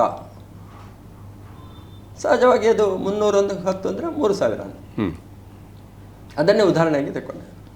ಹೀಗೆ ನಾವು ವಯಸ್ಕರ ಶಿಕ್ಷಣ ಇದರಲ್ಲಿ ಹಾಗೆ ಪ್ರಶ್ನೆ ಕೇಳಿದಾಗ ನಾವೆಲ್ಲ ಎದ್ದು ನಿಂತು 3000 ಅಂತ ಹೇಳಿದರು. ಒಬ್ಬ ಹಿರಿಯ ಎದ್ದು ನಿಂತು ಅದು ಹೇಗೆ 3000 ಆಗೋದು? ಎಮ್ಮೆ ಒಂದೇ ಎಲ್ಲ ಎಮ್ಮೆಗೆ 300 ರೂಪಾಯಿ ಹೇಗೆ ಆಗೋದು? ಎಮ್ಮೆಯ ಪ್ರಾಯ ಎಷ್ಟು? ಎಮ್ಮೆ ಎಷ್ಟು ಹಾಲು ಕೊಡ್ತದೆ? ಎಮ್ಮೆ 1ನೇ ಕರುವಿಂದ 2ನೇ ಕರುವಿಂದ ಇದೆಲ್ಲ ನೋಡಲಿಕ್ಕಿಲ್ವಾ? ಒಂದು ಎಮ್ಮೆ ಅಂದರೆ ಹೇಳಿದರೆ ಎಲ್ಲ ಎಮ್ಮೆಗೆ ಒಂದೇ ರೇಟ್ ಹಿಡಿದು ಆ ಎಮ್ಮೆ ಹೇಗಿದೆ ಅದರ ಮೇಲೆ ರೇಟ್ ಆಗ್ತದೆ. ಹಾಗಾಗಿ ನೀವು ತಪ್ಪು ಉತ್ತರ ಹೇಳಿದ್ದಾರೆ. ಅದನ್ನು ನಾನು ಉದಾಹರಣೆಯಾಗಿ ಕೊಟ್ಟೆ. This procedure. ಒಂದು ಎಮ್ಮೆ ಇದ್ದ ಹಾಗೆ ಇನ್ನೊಂದು ಎಮ್ಮೆ ಇರೋದು. ತೇಂಗ ನೋಡ್ಕೊಳ್ತಾರೆ ಅಂತ ಹೇಳಿದಾಗ ಅದು ತುಂಬ ಕ್ಲಿಕ್ ಆಯ್ತು ಅವರಿಗೆ. ಹಾಗೆ ಘೋರ್ಪಡೆಯವರು ಪಂಚಾಯತ್ ರಾಜ್ ಆ್ಯಕ್ಟಿನ ಮೇಲೆ ಒಂದು ಕಮಿಟಿ ಮಾಡಿತ್ತು ತಯಾರು ಮಾಡಲಿಕ್ಕೆ. ಈ ಕೇರಳದಲ್ಲಿ ಇದು ಮೇಜರ್ ಪಂಚಾಯತ್ ಇದೆಯಲ್ಲ, ಅದೇ ರೀತಿ ಮಾಡಬಹುದಾ ಏನು ಅಂತ. ಅದಕ್ಕೆ ಆ ಕಮಿಟಿಯಲ್ಲಿ BJPಯಿಂದ ಶಾಂತವೀರಪ್ಪ ಗೌಡ್ರನ್ನ ಹಾಕಿದ್ರು, ಕಾಂಗ್ರೆಸ್ಸಿಂದ ನಮ್ಮ ರುದ್ರಪ್ಪ ಯಾವ ಏರಿಯಾದವರು ಈಗ ರಾಜ್ಯಸಭಾ ಮೆಂಬರ್ ಆದರು ಅವರು. BJP ಕಾಂಗ್ರೆಸ್ಸೇ ನಮ್ಮ ದೋಸ್ತವರು ABPL ಎಲ್ಲ ಇದ್ದರು, ಅವರನ್ನೆಲ್ಲ ಹಾಕಿದ್ದಾರೆ. ಕಡೆಗೆ ಘೋರ್ಪಡೆ ಅನೌನ್ಸ್ ಮಾಡಿದರು, ನನ್ನ ಕಡೆಯಿಂದ ವಿನಯ್ ಚಂದ್ರರು ಅಂತ. ಹಾಗೆ ಕಮಿಟಿಯಲ್ಲಿ ನಾನು ಸಹ ಇದ್ದೆ. ಎಲ್ಲ ಪಾರ್ಟಿಯನ್ನು ಬಿಟ್ಟು ಹೀಗೆ ಡೆವಲಪ್ ಆಯಿತು. ಅದು ನಮಗೆ ಇವತ್ತು ಸ್ವಲ್ಪ ಅನೇಕ ಪಂಚಾಯತಿಗೆ ಅನೇಕ ಅಧಿಕಾರಗಳನ್ನು ಕೊಡಲಿಕ್ಕೆ ಬೇಕಾಗಿರುವಂಥ ತಯಾರಿಯನ್ನು ಅವತ್ತು ಮಾಡಿದ್ದೇವೆ. ಅಂತ ಶಿಫಾರಸುಗಳೆಲ್ಲ ಆಗಿದೆ ಆ ಕಮಿಟಿಯ ಮೂಲಕ. ಮತ್ತು ಇನ್ನೊಂದು ಈ ಕಾರ್ಮಿಕರ ದೃಷ್ಟಿಯಿಂದ ಕಾಂಗ್ರೆಸ್ ಒಂದು ಅನೌನ್ಸ್ ಮಾಡಿತ್ತು, ಕೃಷಿ ಕಾರ್ಮಿಕರಿಗೆ ನಾವು ವೇತನ ಫಿಕ್ಸ್ ಮಾಡ್ತೇವೆ ಅಂತ, ಮಿನಿಮಮ್ ವೇಜ್. ಅದಕ್ಕೆ ಒಂದು ಕಮಿಟಿ ಆಗಿತ್ತು. ಅದರಲ್ಲಿ ಸುದರ್ಶನ್ ಅಂತ ಹೇಳಿ ಚೇರ್ಮನ್ ಆಗಿರಲಿಲ್ಲ, ವಿ ಆರ್ ಸುದರ್ಶನ್ ಅವರಿದ್ದರು, ಅವರೇ ಚೇರ್ಮನ್ ಇದ್ದರು, ನಾನು ಅದರಲ್ಲಿದ್ದೆ. ಹಾಗೆ ಅಲ್ಲಿ ಸಹ ಸ್ವಲ್ಪ ನಮಗೆ ಚರ್ಚೆಗಳಾಯಿತು. ನಾನು ಹೇಳಿದೆ, ಮೊದಲು fix the price for the agriculture ಲೇಬರಿಗೆ ನೀವು ಸಂಬಳ ಇಷ್ಟು ಅಂತ ನಿಶ್ಚಯ ಮಾಡಬೇಕಾದ್ರೆ ಅವರ ಫಿಕ್ಸ್ ಅಸೆಟ್ಗೆ ಫಿಕ್ಸ್ ಆಗಬೇಕಲ್ಲ. ಅದು ಮಾಡದೆ ನೀವು ಏನೂ ಇಲ್ಲದ ಕಡೆಗೆ ಅವನು ಸಂಬಳ ಕೊಡೋದು ಹೇಗೆ? ಈ ಚರ್ಚೆಗಳಾಯಿತು. ಮತ್ತು ಅದನ್ನು ಹಾಗೆ ಕಾಂಗ್ರೆಸ್ಸಿಂದು ಅದು ಇದ್ದರೂ ಪ್ರಾಮಿಸ್ ಇದ್ದರೂ ಅದನ್ನು ಡ್ರಾಪ್ ಮಾಡಿದರು. ಡ್ರಾಪ್ ಮಾಡಿ ಮೊದಲು ಇದಾಗಬೇಕು, ಯಾವುದು ಬೆಲೆ ನಿಗದಿ ಆಗಬೇಕು, ಅನಂತರ ಇದಾಗಬೇಕು ಅಂತ ಹೇಳೋದು. ಇದು 6 ವರ್ಷದ ಅವಧಿ ವಿಧಾನ ಪರಿಷತ್ ಸ್ಥಾನ. 5 ವರ್ಷ ಆಗುವಾಗಲೇ ನನಗೆ ಬೇಡ ಇದು ಅಂತ ನೀವು ಹೇಳ್ತಿದ್ದೀರಿ ಅಂತ, ಹೌದಾ? ಅದರ ನಂತರ ನೀವು ಆಸಕ್ತಿ ತಗೊಳ್ಳಿಲ್ಲ, 6 ವರ್ಷ ಕಂಪ್ಲೀಟ್ ಮಾಡಿ ಇನ್ನು ಬೇಡ ನನಗೆ ಅಂತೇಳಿ ನೀವು ಇದ್ರಿ ಅಂತ? ಅಲ್ಲ, 2 ಭಾಗ ಇತ್ತು. ನನಗೆ 75ರಲ್ಲಿ ಅಂಗಡಿ ಇರುವಾಗಲೇ 75 ಎಂಡಿಗಾಗುವ ನನಗೆ ಆಕ್ಸಿಡೆಂಟ್ ಆಗಿತ್ತು. ಹಾಗಾಗಿ ನನಗೆ ಪಿಟ್ಸ್ ಇತ್ತು. ಅದಕ್ಕೆ ಮದ್ದು ಒಂದು ಸಲ ಕೊಟ್ಟು ವ್ಯಾಸಾಚಾರ್ಯ ಇರುವಾಗ ಮಂಗಳೂರಿನಲ್ಲಿ ಆಗಿತ್ತು. ವ್ಯಾಸಾಚಾರ್ಯರು ಮಣಿಪಾಲಕ್ಕೆ ಕೊಂಡೋಗಿ ಔಷಧಿ ಎಲ್ಲ ಕೊಡಿಸಿ ಸ್ವಲ್ಪ ಸಮಯ ಅದು ನಿದ್ದೆ ಬರ್ತದೆ, ಇಂಟ್ರೆಸ್ಟ್ ಹೊರಟಿರ್ತದೆ. 2ನೇ ಬಾರಿ ನನಗೆ ಸಿವಿಯರ್ ಅಟ್ಯಾಕ್ ಆಯಿತು. ಅದು MLC ಇರುವಾಗಲೇ. ಹಾಗೆ ಡಾಕ್ಟರ್ ತಂಗ ಇವರೆಲ್ಲ ಕೊಂಡೋಗಿ ನಿಮಾನ್ಸಿಗೆ ಕೊಂಡೋಗಿ ಔಷಧ ಕೊಟ್ಟರು. ಅದು ಒಂದು ಸೆಷನ್ ಅಂತ ಒಂದಂದರೆ 10 ದಿವಸದ್ದು ಸೆಷನ್ನಲ್ಲಿ ನಾನು ಏನೂ ಇಲ್ಲದೆ ಸುಮ್ಮನೆ ಹೋಗಿ ಕೂತು ಬಂದಿದ್ದೆ. ನನಗೆ ಅಷ್ಟು ಡಲ್ ಆಗಿದೆ ನಾನು. ಹಾಗೆ ನಾನು ಹೋಗಿ ನಿಮಾನ್ಸಿನ ಸ್ವಾಮಿ ಅಂತ ಇದ್ದರು ಡೈರೆಕ್ಟ್ರು, ನೇರ ಹೇಳಿದೆ, ನಾನು MLC ಇದ್ದೇನೆ, ಈ ಔಷಧ ನನಗೆ ನಿದ್ದೆ ಬರ್ತದೆ, ನನಗೆ ಯಾವುದರಲ್ಲಿ ಇಂಟ್ರೆಸ್ಟ್ ಇಲ್ಲದಾಗ್ತದೆ, ನಾನು ರಾಜೀನಾಮೆ ಕೊಡಬೇಕಾಗ್ತದೆ, ಇಲ್ಲ ನನಗೆ ಬದಲಿಕ್ಕೆ ಸರಿಯಾಗಿ ಕೆಲಸ ಮಾಡಲಿಕ್ಕೆ ಅವಕಾಶ ಮಾಡಿದರು. ಸ್ವಾಮಿಯವರದ್ದೊಂದು 2-3 ಕೆಲಸಗಳನ್ನು ನಾನು ಮಾಡಿಕೊಟ್ಟಿದ್ದೆ ಸರ್ಕಾರದಿಂದ. ಸೊ ಅವರು ಮತ್ತೆ ಚೇಂಜ್ ಮಾಡಿ ಕೊಟ್ಟರು. ಹಾಗೆ ಸ್ವಲ್ಪ ಇಂಪ್ರೂವ್ ಆದೆ ನಾನು. ಆದರೆ ನನಗೆ ನಾನು ಒಬ್ಬ ಶಾಸಕನಾಗಿ ಪೂರ್ಣ ತೊಡಗಿಸಿಕೊಳ್ಳುವಂಥ ಶಕ್ತಿ ನನಗೆ ಆಗ್ತಿರಲಿಲ್ಲ ಆಗ. ಸೊ ನಾನು ಮನಸ್ಸಿನಲ್ಲಿ ನಿಶ್ಚಯ ಮಾಡಿದೆ, ಒಬ್ಬ ಶಾಸಕನಾದ ನಂತರ ಅದಕ್ಕೆ ಬೇಕಾಗಿರೋ ನ್ಯಾಯವನ್ನು ಕೊಡಬೇಕು, ನನ್ನಿಂದ ಕೊಡಲಿಕ್ಕೆ ಸಾಧ್ಯ ಆಗ್ತಾಯಿಲ್ಲ. ಸೊ ಹಾಗಾಗಿ ನಾನು ವ್ಯಾಸಾಚಾರ್ಯ ಮತ್ತು ಶಂಕರಮೂರ್ತಿಗಳಲ್ಲಿ ಹೇಳಿದೆ, ಆ್ಯಕ್ಚುಲಿ ನಾನು ಆಗಲೇ ರಾಜೀನಾಮೆ ಕೊಡೋದ್ರಲ್ಲಿದ್ದೆ 1 ವರ್ಷ ಮೊದಲೇ. ಬಟ್ ಆಗ ಇದು ಒಂದು ಸೀಟು ಮೊದಲ ಬಾರಿ ಗೆದ್ದಿರೋದು, ಈಗ ರಾಜೀನಾಮೆ ಕೊಡಬೇಡ ಅಂತ ಹೇಳಿದೆ. ಮತ್ತು ನಾನು ಸ್ವಲ್ಪ ಹೆಚ್ಚು ದುಡಿಲಿಕ್ಕೆ ಪ್ರಾರಂಭ ಮಾಡಿದೆ. ಕಡೆಯ ದಿವಸಗಳಲ್ಲಿ ನಾನು ಹೆಚ್ಚು ದುಡಿದೆ. ನಡುವಿನಲ್ಲಿ ಒಂದು ಟರ್ಮ್ ನಾನು ಬಹಳ ಕಷ್ಟಪಟ್ಟೆ. ಯಾವುದರಲ್ಲೂ ಇಂಟ್ರೆಸ್ಟ್ ಇಲ್ಲದಂಥ ಸ್ಥಿತಿ ಇತ್ತು ನನಗೆ. ಈಗ ನಾನು ಆಯುರ್ವೇದ ಮಾಡಿ ಗುಣ ಆಗಿದ್ದೇನೆ, ಈಗ ಸಮಸ್ಯೆ ಏನಿಲ್ಲ. ಹೀಗೆ ಇತ್ತು. ಇನ್ನೊಂದು ನನಗೆ ನನ್ನ ಟರ್ಮಿನಲ್ಲಿ ಈ ಡಿ ಕೆ ಶಿವಕುಮಾರರು ಸಹಕಾರ ಮಂತ್ರಿ ಇದ್ದರು. ಸಹಕಾರಿ ಕ್ಷೇತ್ರಕ್ಕೆ ಒಂದು ಅಮೆಂಡ್ಮೆಂಟ್ ತಂದರು. ಆಗ ಅದನ್ನು ವಿಧಾನ ಪರಿಷತ್ತಿನಲ್ಲಿ ಪರಿಣಾಮಕಾರಿಯಾಗಿ ಅದನ್ನು ಪ್ರೆಸೆಂಟ್ ಮಾಡಿದೆ. ವಿರೋಧ ಅದನ್ನು ವಿಡ್ರಾ ಮಾಡಬೇಕು ಅಂತ. ಅದು ಎಷ್ಟು ಪರಿಣಾಮ ಆಯಿತು ಅಂದರೆ, ನಾಣಯ್ಯ, MP ಪ್ರಕಾಶ್ ಇವರೆಲ್ಲರೂ ಬಂದು ನನ್ನನ್ನು ಕಂಗ್ರಾಚುಲೇಟ್ ಮಾಡಿದರು. ಮಾಡಿ ಮತ್ತೆ ಅದಕ್ಕೋಸ್ಕರ ಒಂದು ಸಿಟ್ಟಿಂಗ್ ಆಯಿತು. ಸಿಟ್ಟಿಂಗ್ ಆಗಿ ಮೊದಲ ಬಾರಿ ಡಿ ಕೆ ಶಿವಕುಮಾರ್ ಅದನ್ನು ವಿಡ್ರಾ ಮಾಡಿದರು. ಇದು ನನಗೆ ಸಿಕ್ಕಿದ ಒಂದು ಜಯ ಅಂತಲೇ ಹೇಳೋದು. ಯಾಕೆ ಹಾಗೆ ಯಾವಾಗಲೂ ವಿಡ್ರಾ ಮಾಡೋದಿಲ್ಲ. ಇವರು SM ಕೃಷ್ಣ ಸಹ ಬಂದಿದ್ದರು ಇದು ಮುಖ್ಯಮಂತ್ರಿಗಳಾಗಿ ಆ ಬೈಠಕ್ಕಿಗೆ, ಮತ್ತು ಅವರೇ ವಿಡ್ರಾ ಮಾಡಿದರು. ಆನಂತರ ನೀವು ಪಕ್ಷ ಚಟುವಟಿಕೆಯಲ್ಲೂ ಕೂಡ ದೂರ ನಿಂತರ ಅಲ್ಲ, ಇದು ಅಥವಾ ಸಂಘದ ಲೀಡರ್ಗಳೊಟ್ಟಿಗೆ ಏನೋ ಸರಿ ಬರಲಿಲ್ವಾ? ಪೊಲಿಟಿಕಲಿ ಹೀಗೆ ಆಗ್ತದೆ. ಅನೇಕ ಸಲ ರಾಜಕೀಯ ಆಕಾಂಕ್ಷೆಗಳಿರುವಂಥ ಜನಗಳು ಅಲ್ಲಿ ತುಂಬ್ತಾರೆ. ಅಲ್ಲಿ ಏನಾಯಿತು ಅಂದರೆ, ನಾನು ಸಂಘಟನಾ ಕಾರ್ಯದರ್ಶಿ, ನಾನು ರಾಷ್ಟ್ರೀಯ ಕಾರ್ಯಕಾರಿಣಿಯ ಸದಸ್ಯನಾಗಬೇಕಿತ್ತು. ಅದು ಸಿಗದ ಹಾಗೆ ಮಾಡಿದರು.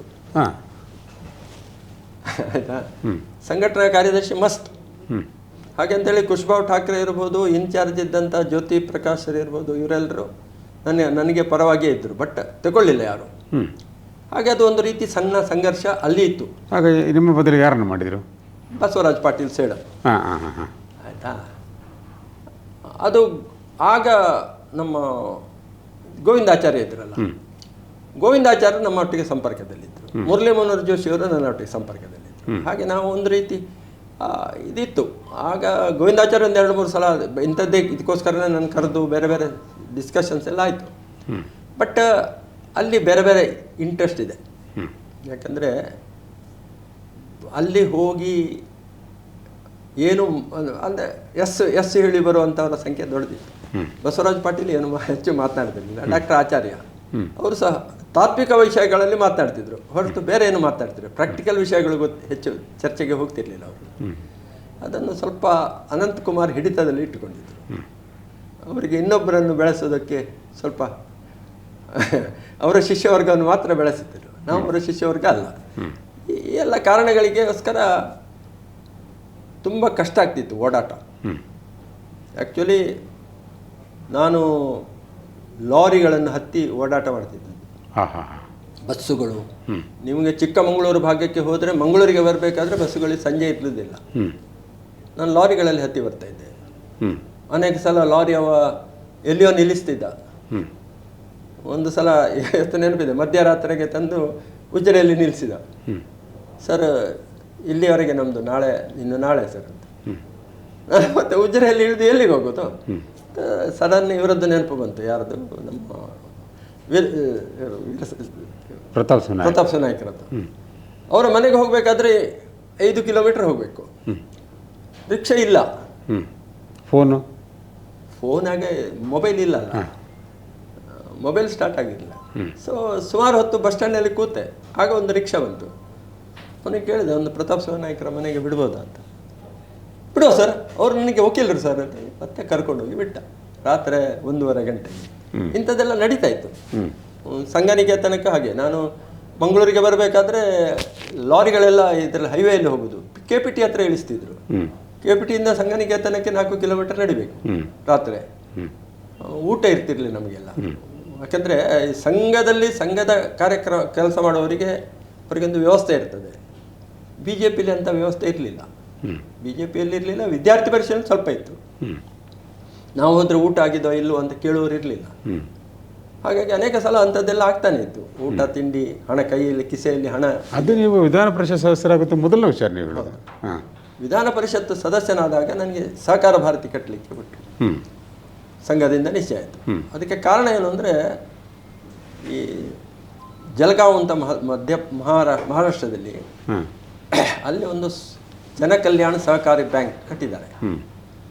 ಅದು ಹೇಗೆ ಕಟ್ಟಿದ್ದಾರೆ ಅಂದರೆ, ಸಾಮಾನ್ಯ ಜನರಿಂದ ಆ ಬ್ಯಾಂಕನ್ನು ಕಟ್ಟಿ ಅಲ್ಲಿ ಇವತ್ತು ಆ ಬ್ಯಾಂಕಿನಲ್ಲಿ ವೃದ್ಧಾಶ್ರಮ ಇದೆ, ಸಣ್ಣ ಮಕ್ಕಳದ್ದು ಇದೆ, ಅನಾಥಾಶ್ರಮ ಇದೆ, ಶಾಲೆ, ಪ್ರೈಮರಿ, ಹೈಸ್ಕೂಲು, ಕಾಲೇಜ್ ಇದೆ,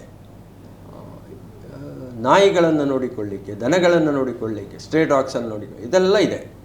ಇದರ ಜೊತೆಗೆ ಅಲ್ಲಿ ಈ ಸಾಮಾನ್ಯ ಜನ, ಈ ರಿಕ್ಷಾ ಪುಲ್ಲರ್ಸ್ ಅಂತಿದ್ದಾರೆ, ತುಂಬ ದೊಡ್ಡ ಲೇಬರ್ ಇರುವಂಥ ಜಾಗ ಅದು. ಅವರಿಗೆ ಊಟಕ್ಕೆ ಕಷ್ಟ ಆಗ್ತಾಯಿತ್ತು. ಅದಕ್ಕೆ ಅಲ್ಲಿಯ ಹೆಣ್ಣು ಮಕ್ಕಳನ್ನು ಸೇರಿಸಿ ರೊಟ್ಟಿ ಮತ್ತು ಸುಕ್ಕಿ ಬಾಜಿ, ಸ್ವಲ್ಪ ಸುಕ್ಕಿ ಬಾಜಿ ಅಂದರೆ ಸ್ವಲ್ಪ ಒಣ ಪಲ್ಯ, ಅದನ್ನು ನೋ ಪ್ರಾಫಿಟ್ ನೋ ಲಾಸ್, ಅಂದರೆ ಆ ಹೆಣ್ಣು ಮಕ್ಕಳಿಗೆ ಸಂಬಳ ಆಗಬೇಕು ಅಷ್ಟು ಮಾತ್ರ ತಗೊಂಡು ತುಂಬ ಕಡಿಮೆ ಬೆಲೆಗೆ ಅದನ್ನು ಮಾರ್ತಾಯಿತ್ತು. ಇವತ್ತು ಸುಮಾರು ಅದು 1 ಲಕ್ಷ ಪೊಟ್ಟಣಕ್ಕಿಂತ ಮೇಲೆ ಹೋಗ್ತಾ ಇದೆ. ಅದನ್ನೆಲ್ಲ ನೋಡಿ ಕೃಷ್ಣಪ್ಪನವರು ಕರ್ನಾಟಕದಲ್ಲಿ ಅದನ್ನು ಕಟ್ಟಬೇಕು ಅಂತ ಹೊರಟು. ಹಾಗೆ ನನ್ನನ್ನು ಕರೆದು, ನೀನು ಸಹಕಾರ ಭಾರತಿಗೆ ದುಡಿಬೇಕು, ಅಲ್ಲಿ ಹೋಗಿ ನೋಡಿ ಬಾ ಅಂತ. ಆದರೆ ಸಹಕಾರ ಭಾರತಿ ಏನಾಯಿತು ಅಂದರೆ, ಇಲ್ಲಿ ಮೊದಲೇ ಸಹಕಾರ ಭಾರತೀಯ ಕೆಲವರು ಇದ್ದರು, ಕೊಂಕೋಡಿ ಪದ್ಮನಾಭರು ಅವರೆಲ್ಲ. ಇನ್ನೊಬ್ಬ ಬರೋದನ್ನು ನೋಡಲಿ ಸಹಜವಾಗಿ ಆಗುವುದಿಲ್ಲ. ಅದು ಸಣ್ಣ ಸಮಸ್ಯೆ ಅಲ್ಲಿ ಅವರಿಗಾಯಿತು, ನನ್ನನ್ನು ಸ್ವೀಕಾರ ಮಾಡಬೇಕಲ್ಲ. ಹಾಗೆ ಅದೆಲ್ಲ ಆಗಿ ಸಹಕಾರ ಭಾರತಿಗೆ ಒಂದು ಹೊಸ ದಿಕ್ಕು ಕೊಡುವಂಥ ಪ್ರಯತ್ನಗಳನ್ನೆಲ್ಲ ಮಾಡಿದೆ.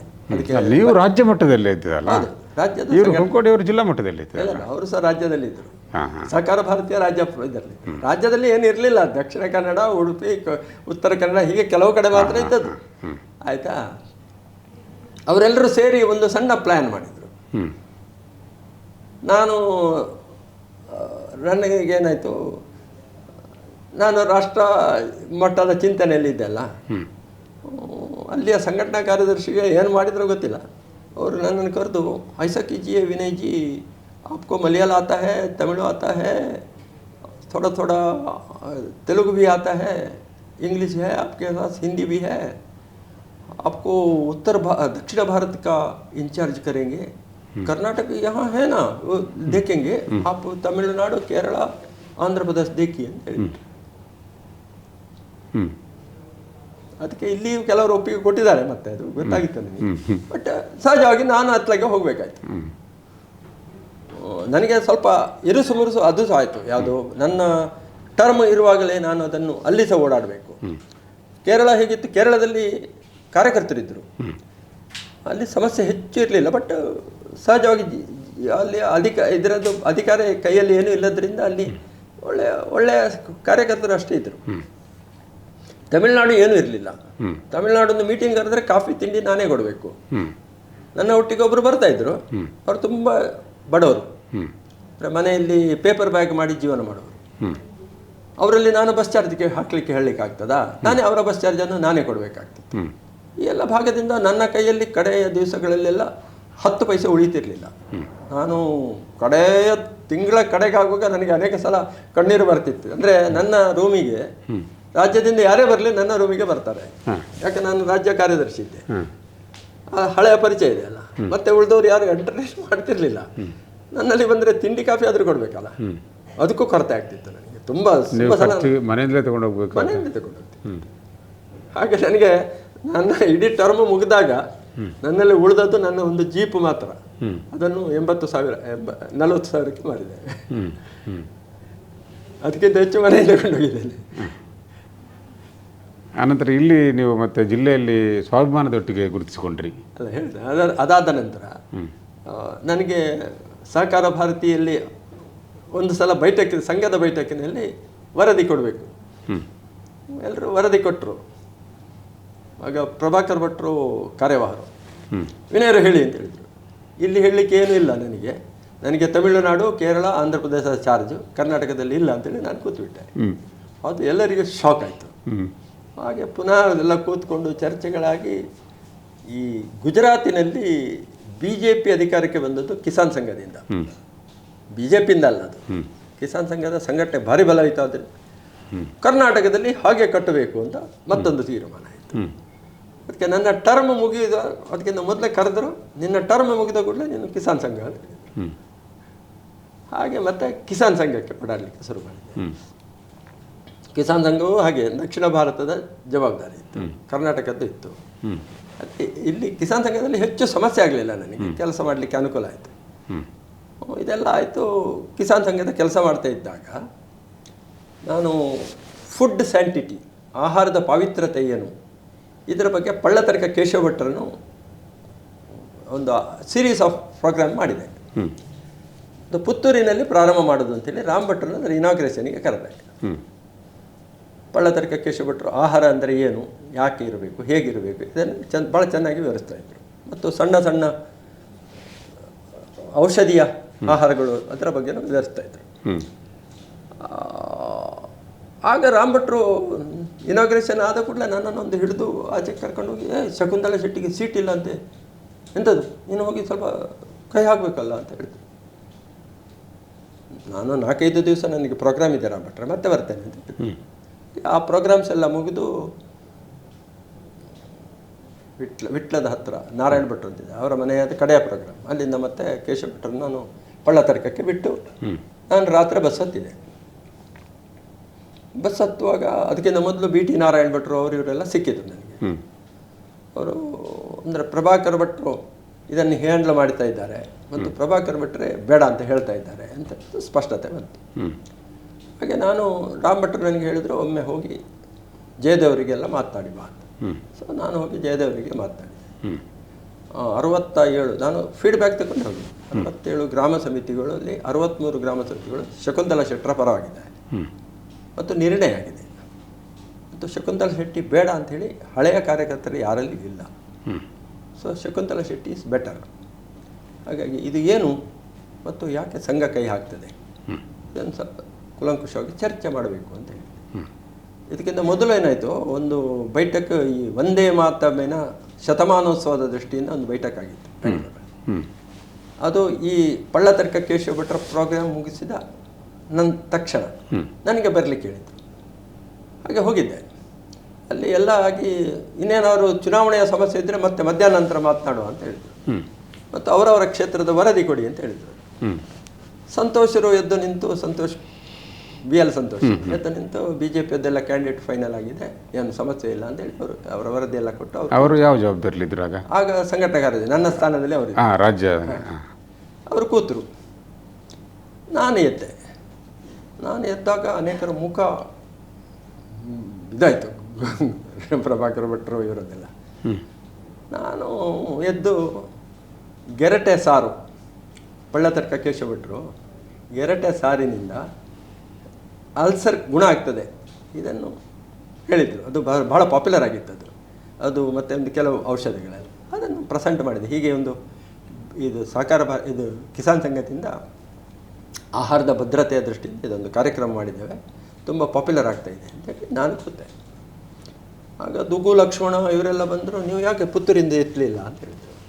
ನಾನೀಗ ಕಿಸಾನ್ ಸಂಘ ಮಾರ BJP ಅಲ್ಲ ಅಂತ ಹೇಳಿದೆ ನಾನು. ಹಾಗೆ ಅದು ಮುಗೀತು. ಮುಗಿದ ಕೂಡಲೇ ನನ್ನನ್ನು ವಾಪಸ್ಸು ಊಟ ಮುಗಿದ ಕೂಡಲೇ ಕೆಲವರು ಕರೆದರು, ಸಂತೋಷ ಇದ್ದು ನೀವು ರಾಮ್ ಭಟ್ರ ಒಟ್ಟಿಗೆ ಹೋಗಬಾರ್ದು ಹೇಳಿದ್ರು. ನಾನು ರಾಮ್ ಭಟ್ರ ಒಟ್ಟಿಗೆ, ನನಗೆ ಕಿಸಾನ್ ಸಂಘದ ಜವಾಬ್ BJPಯದಲ್ಲ, ಬಟ್ ರಾಮ್ ಭಟ್ರ ಒಟ್ಟಿಗೆ ಹೋಗಬೇಕೋ ಬೇಡ ಅಂತ ನಾನು ನಿಶ್ಚಯ ಮಾಡೋದು. ಯಾಕಂದರೆ ರಾಮ್ ಭಟ್ರು ಅಂತ ಹೇಳಿದರೆ ಅವರನ್ನು ವಿಶ್ಲೇಷಣೆ ಮಾಡುವಷ್ಟು ನೀವು ಯಾರು ಇಲ್ಲ ಅಂತ ಹೇಳಿ ಏನೇ ಕೇಳ್ತೇವೆ. ಮತ್ತು ನನ್ನ ಸಂಬಂಧ ಮತ್ತು ರಾಮ್ ಭಟ್ರ ಸಂಬಂಧ ಅದು ಬೇರೆ.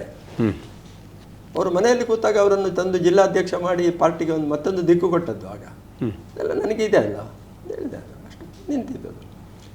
ಮತ್ತೆ ಹೋಗಿ ಇವರನ್ನು ಕಂಡೆ, ಜಯದೇವರನ್ನು ಮತ್ತು ಎರಡು ಇದಾಗಿ ಜಯದೇವರನ್ನು ಮತ್ತು ನರಹರಿಯವರು. ಜಯದೇವರು ಕೇಳಿಕೊಂಡು ಅವರದ್ದು ಸ್ವಭಾವ ಅದು ಅಚ್ಚಾ ಅಂತ ಕಳಿಸಿದರು. ನರಹರಿಯವರು ಹಾಗೆ ಹೇಳಲಿಲ್ಲ. ಯಾಕೆ ಅವರೆಲ್ಲ ಕೈ ಹಾಕ್ತಾರೆ, ಪಾರ್ಟಿ ಕಟ್ಟಿದ್ದು ನೀನಲ್ಲ ಮಾರೆ ಅಲ್ಲಿ. ಓಕೆ, ನರಹರಿಯವರು ನಾನು MLC ಇರುವಾಗ ಅವರು ಸಹ MLC ಇದ್ದರು. ನೀವು ಯಾಕೆ ಓನಿಂಗ್ ಮಾಡೋದಿಲ್ಲ ಇದನ್ನೆಲ್ಲ, ಹೋಗಿ ಪ್ರಭಾಕರ್ ಭಟ್ರಿಗೆ ದಬಾಯಿಸಿ, ಇದೇ ಶಬ್ದನ ಬಳಸಿದ್ರು. ಅವ್ರಿಗೆ ಕೈ ಹಾಕೋದು ಬೇಡ ಅಂತ ಹೇಳಿ. ನಾನು ಅಷ್ಟವರೆಗೆ ಅದಕ್ಕೆಲ್ಲ ತಲೆ ಹಾಕಲೇ ಇರಲಿಲ್ಲ. ನನಗೆ ಸಹ ಒಮ್ಮೆ ಅನಿಸುತ್ತಾ, ಹೌದಲ್ವಾ, ನೇರ ಹೇಳೋದು ಒಳ್ಳೆಯದಲ್ವ. ಹಾಗೆ ಹೋಗಿ ಅವರಿಗೆ ನೇರ ಹೇಳಿದೆ, ನೀವು ಇದಕ್ಕೆ ಕೈ ಹಾಕಬಾರ್ದು. ಅದು ಸ್ವಲ್ಪ ಅವರಿಗೆ ರೇಗಿತ್ತು, ಸ್ವಲ್ಪ ಜೋರಾಯಿತು. ಹಾಗೆ ನೀವು ಫೋನಲ್ಲಿ ಹೇಳಿದ್ದ? ಅಲ್ಲ, ಮನೆಗೆ ಅವರ ಆಫೀಸಿಗೆ ಫೋನ್ನಲ್ಲಿ ಬರ್ತೇನೆ ಅಂತ ಹೇಳಿದೆ. ನನಗೆ ಟೈಮ್ ಇಲ್ಲ ಹೇಳಿದೆ. ಟೈಮ್ ಇಲ್ಲ ಅಂದರೆ ಟೈಮ್ ಮಾಡಿವಿ ಅಂತ ಹೇಳಿದೆ. ನನಗೆ ಸಕಲೇಶ್ವರಕ್ಕೆ ಹೋಗ್ಲಿಕ್ಕೆ ಉಂಟು, ಅರ್ಧ ಗಂಟೆಗೆ ಬಿಟ್ಟು ಹೋಗಿ, ನಾನು ಅರ್ಧ ಗಂಟೆ ಮಾತಾಡೋದು ಅಷ್ಟೇ. ಹೀಗಾಗಿ ಸ್ವಲ್ಪ ಜೋರಾಯಿತು ಅವರಿಗೆ. ಕಡೆಗೆ ಯಾರು ನೀನು ಅಂತ ಹೇಳುವಲ್ಲರಿಗೆ ಬಂದರು. ನಾನು ಕಟ್ತೇನೆ ಹಾಗೆ ಹೀಗೆ ಬಿಟ್ಟರು. ಸೊ ನಾನು ಮತ್ತೆ ಅದನ್ನಷ್ಟನ್ನು ವರದಿ ಮಾಡಿದೆ. ನಾನು ಸೈಲೆಂಟ್ ಆದೆ. ಒಂದು ಹಂತದಲ್ಲಿ ರಾಮ್ ಭಟ್ರು ಕರೆದರು. ನಾನು ಮಾಡುವ ಫೈಟ್ ಸರಿ ಇದೆ ಅಲ್ವಾ ಅಂತ. ಎಲ್ಲ ಪಾರ್ಟಿಯ ವರ್ಕರ್ಸಿನ ದೃಷ್ಟಿಯಿಂದ ಸರಿ ಇದೆ. ಈ ವಯಸ್ಸಿನಲ್ಲಿ ನನ್ನನ್ನು ಒಬ್ಬನನ್ನೇ ಬಿಟ್ಟು ಹೋಗ್ತೀಯ ಹಾಗೆ. ನಾವು ಒಟ್ಟಿಗೆ ಅವರು ಜಿಲ್ಲಾ ಅಧ್ಯಕ್ಷ, ನಾನು ಜಿಲ್ಲಾ ಪ್ರಧಾನ ಕಾರ್ಯದರ್ಶಿಯಾಗಿ ಒಂದು ಕಾಲಘಟ್ಟದಲ್ಲಿ ಪಾರ್ಟಿಗೆ ಮತ್ತೊಮ್ಮೆ ಚಿಂತನೆಯ ಅವಶ್ಯಕತೆ ಇತ್ತು. ಅದಕ್ಕೆ ಅವರನ್ನು ಮಾಡಿದ್ದೆ, ಒತ್ತಾಯ ಮಾಡಿ. ಹಾಗಾಗಿ ನಮ್ಮ ಆತ್ಮೀಯತೆ ಹಾಗೆ ಇತ್ತು. ಯೋಚನೆ ಮಾಡ್ತೇನೆ ಹೇಳಿದೆ. ಮತ್ತೆ ಪುನಃ ಕರೆದರು, ಏನು ಮಾಡಬೇಕು ನಾನು ಅಂತ. ಎಲ್ಲ ಹಳೆಯ ಕಾರ್ಯಕರ್ತರನ್ನು ಕರೀರಿ, ಭಾಜಪದ ಕಾರ್ಯಕರ್ತರನ್ನು ಕರೀರಿ, ಏನು ಮಾಡಬೇಕು ಅಂತ ನಿಶ್ಚಯ ಮಾಡಿ ಹೇಳಿದೆ. ನಾನು ವೇದಿಕೆ ಹತ್ತಿರಲಿಲ್ಲ. ಹಾಗೆ ಎಲ್ಲ ಆಗಿ 2 ಸಲ ಆಗಿ ಸ್ವಾಮಿಯಲ್ಲಿ, ಅದಕ್ಕಿಂತ ಮೊದಲು ರಾಘವೇಂದ್ರ ಮಠದಲ್ಲಿ ಸೇರಿ ಎಲ್ಲರ ಒಕ್ಕೊರಲೆಯಿಂದ ಶಕುಂತಲಾ ಶೆಟ್ಟಿ ಆಗಬೇಕು ಅಂತ ತೀರ್ಮಾನ ತಗೊಂಡು, ಅದಾಗಿ ಸ್ವಾಮಿಯಲ್ಲಿ ಎಲ್ಲ ಹಳೆ ಕಾರ್ಯಕರ್ತರು ಎಲ್ಲರೂ ಬರಬೇಕು ಅಂತ ಹೇಳಿ ಒಂದು ಬೈಠಕ್ ಕರೀತು. ಅದರಲ್ಲಿ ಸುಮಾರು 3,000 ಜನ ಸೇರಿದ್ದಾರೆ. ಶಕುಂತಲಾ ಶೆಟ್ಟಿ ಆಗಬೇಕು ಅಂತ. ಸೊ ಅಲ್ಲಿ ಎಲ್ಲ ಪ್ರೆಸೆಂಟ್ ಮಾಡಿದರು. ರಾಮ್ ಭಟ್ರು, ನಾನು ಕೆಳಗೆ ಕೂತ್ಕೊಂಡಿದ್ದೆ. ನಾನು ನಮ್ಮ ಪ್ರೆಸ್ ಗ್ಯಾಲರಿ ಹತ್ತಿರ ಕೂತ್ಕೊಂಡಿದ್ದೆ. ರಾಮ್ ಭಟ್ರಿಗೆ ಅದು ಕೊಟ್ಟದ್ದು ಉತ್ತರಗಳೆಲ್ಲ ಅಂದರೆ ಸಮಾಧಾನಕರ ಆಗುವ. ಅವರು ಎದ್ದು ವಿನಯ್ ಚಂದ್ರರನ್ನು ನಾನು ಸಂಘದ ಹಿರಿಯರಲ್ಲಿ ಮಾತನಾಡಲಿಕ್ಕೆ ಹೇಳಿದ್ದೆ, ಅವರು ಮಾತನಾಡಿದ್ದಾರೆ, ಏನು ಅಂತ ಹೇಳಿ ಅಂತೇಳಿ. ಹಾಗೆ ನನ್ನ ಇನ್ವಾಲ್ವ್ಮೆಂಟ್ ಸ್ಟಾರ್ಟ್ ಆಯಿತಾ. ಹಾಗೆ ಏನು ಮಾಡಬೇಕು, ಕಾರ್ಯಕರ್ತರೆಲ್ಲ ದೊಡ್ಡ ಸಂಖ್ಯೆಯಲ್ಲಿ ಅವರ ಪರ ಶಕುಂತಲಾ ಶೆಟ್ಟಿ ಪರ. ಕಡೆಗೆ ಅದು ಹಣ ಬಂತು, ತುಂಬ ದೊಡ್ಡ ಮೊತ್ತ. ಅದರಿಂದಾಗಿ ಅದು ಮತ್ತೆ ಶಕುಂತಲಾ ಶೆಟ್ಟರು ಸೋತರು. ಸುಮಾರು 17 ಕೋಟಿ ಬಂದಿದೆ ಆ ಚುನಾವಣೆಯಲ್ಲಿ. ಅದರ ಪರಿಣಾಮ ಇವತ್ತು BJP ತಿಂತಾ ಇದೆ. ಅಲ್ಲ, ಆದರೆ ಶಕುಂತಲಾ ಶೆಟ್ಟರು ಬೇಡ ಅಂತೇಳಿ ಇವರು ಪ್ರಭಾಕರ್ ಭಟ್ರು ಯಾಕೆ ತೀರ್ಮಾನ ಮಾಡಿದರು? ಶೋಭಾಕರ್ ಇವರು ಆದರೆ ಅಲ್ಲಿ ಅವರಿಗೆ ಸ್ಥಾನ ಸಿಗೋದಿಲ್ಲ, ಸೀನಿಯರ್ ಶಕುಂತಲಾ ಆಗ್ತಾರೆ. ಹಾಗೆಯಾ? ಅವರಿಗೆ ಮಿನಿಸ್ಟ್ರು ಅವರದ್ದೇ ಇತ್ತು, ಅವರ ಹೆಸರಿತ್ತು ಸದಾನಂದರ ಕಾಲಘಟ್ಟದಲ್ಲಿ. ಅದನ್ನು ಡ್ರಾಪ್ ಮಾಡಿಸಿದ. ಅದನ್ನು ನಾಗರಾಜ್ ಶೆಟ್ಟರಿಗೆ ಕೊಟ್ಟದ್ದು. ಆ ನಂತರದ ಬೆಳವಣಿಗೆಗಳು ಈಗ ಒಂದು ಸರ್ತಿ ನನಗೆ ಇತ್ತೀಚೆಗೆ ಒಬ್ಬರು ಸಿಕ್ಕಿದವರು ಹೇಳಿದರು, BJPಗೆ ಭಾರಿ ಹಾಳಾಗಿದೆ ಅಂತೇಳಿ ನಿಮ್ಮ ಹತ್ರ ಹೇಳುವಾಗ BJP ಹಾಳದಲ್ಲ ಮಾರ ಅಂತೇಳಿ ಬೇರೆ ಹೇಳಿದ್ರಂತೆ ನೀವು. ಅಲ್ಲ, ಅದು ಆಗ್ತಾ ಇದೆ, ನೋವಾಗ್ತಾ ಇದೆ. ಯಾಕಂದರೆ ಇನ್ನೊಂದು ರಾಷ್ಟ್ರೀಯ ಸ್ವಯಂ ಸೇವಕ ಸಂಘದ ದಿಕ್ಕುಗಳು ಎಲ್ಲೆಲ್ಲಿ ಹೋಗಿದ್ದಾವೆ, ಅದು ಬೇರೆ ಪ್ರಶ್ನೆಗಳು.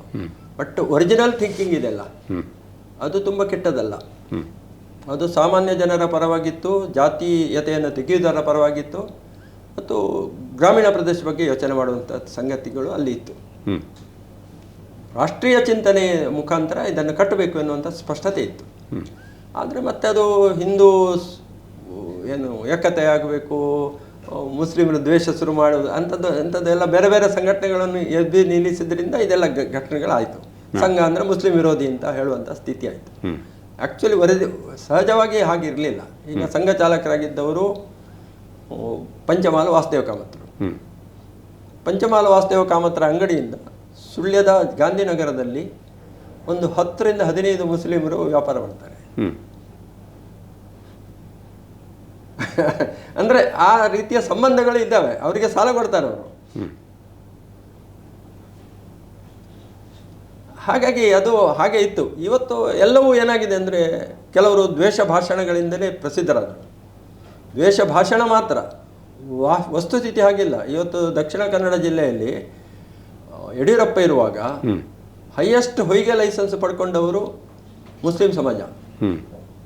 ಯಾಕೆಂದರೆ ಅವರು ಹೊಯ್ಗೆ ಲೈಸೆನ್ಸಿಗೆ ಇಲ್ಲಿ ಯಾರು ಮಾಡಿಸಿಕೊಡ್ತಾ ಇದ್ರೋ ಅವ್ರಿಗೆ ದೊಡ್ಡ ಮೊತ್ತ ಕೊಡ್ತಾ ಇದ್ರು. ಹಿಂದೂಗಳು ಅಷ್ಟು ಕೊಡ್ಲಿಕ್ಕೆ ಆಗ್ತಿರ್ಲಿಲ್ಲ, ಯಾಕಂದ್ರೆ ಅವರು ಕೇರಳಕ್ಕೆ ಸಾಗಿಸ್ತಾ ಇದ್ರು. ಭಾಷಣ ಮಾತ್ರ ಹಿಂದೂ ವಿರೋಧಿಯಾಗಿ, ಮುಸ್ಲಿಂ ವಿರೋಧಿಯಾಗಿ ವೇದಿಕೆಯಲ್ಲಿ ಮಾತನಾಡೋದು, ಹಣ ಅವರಿಂದ ಸ್ವೀಕಾರ ಮಾಡೋದು. ಹೀಗೆ ದೊಡ್ಡ ದೊಡ್ಡ ಸೌಧ ಕಟ್ಟಿಕೊಂಡಿದ್ದಾರೆ, ಅದು ಬೇರೆ ಪ್ರಶ್ನೆ. ಇದೆಲ್ಲ ನೋಡುವಾಗ ಅನೇಕ ಸಲ ನೋವಾಗುತ್ತೆ. BJP ಮಾತ್ರ ಹಾಳಾದದ್ದಲ್ಲ.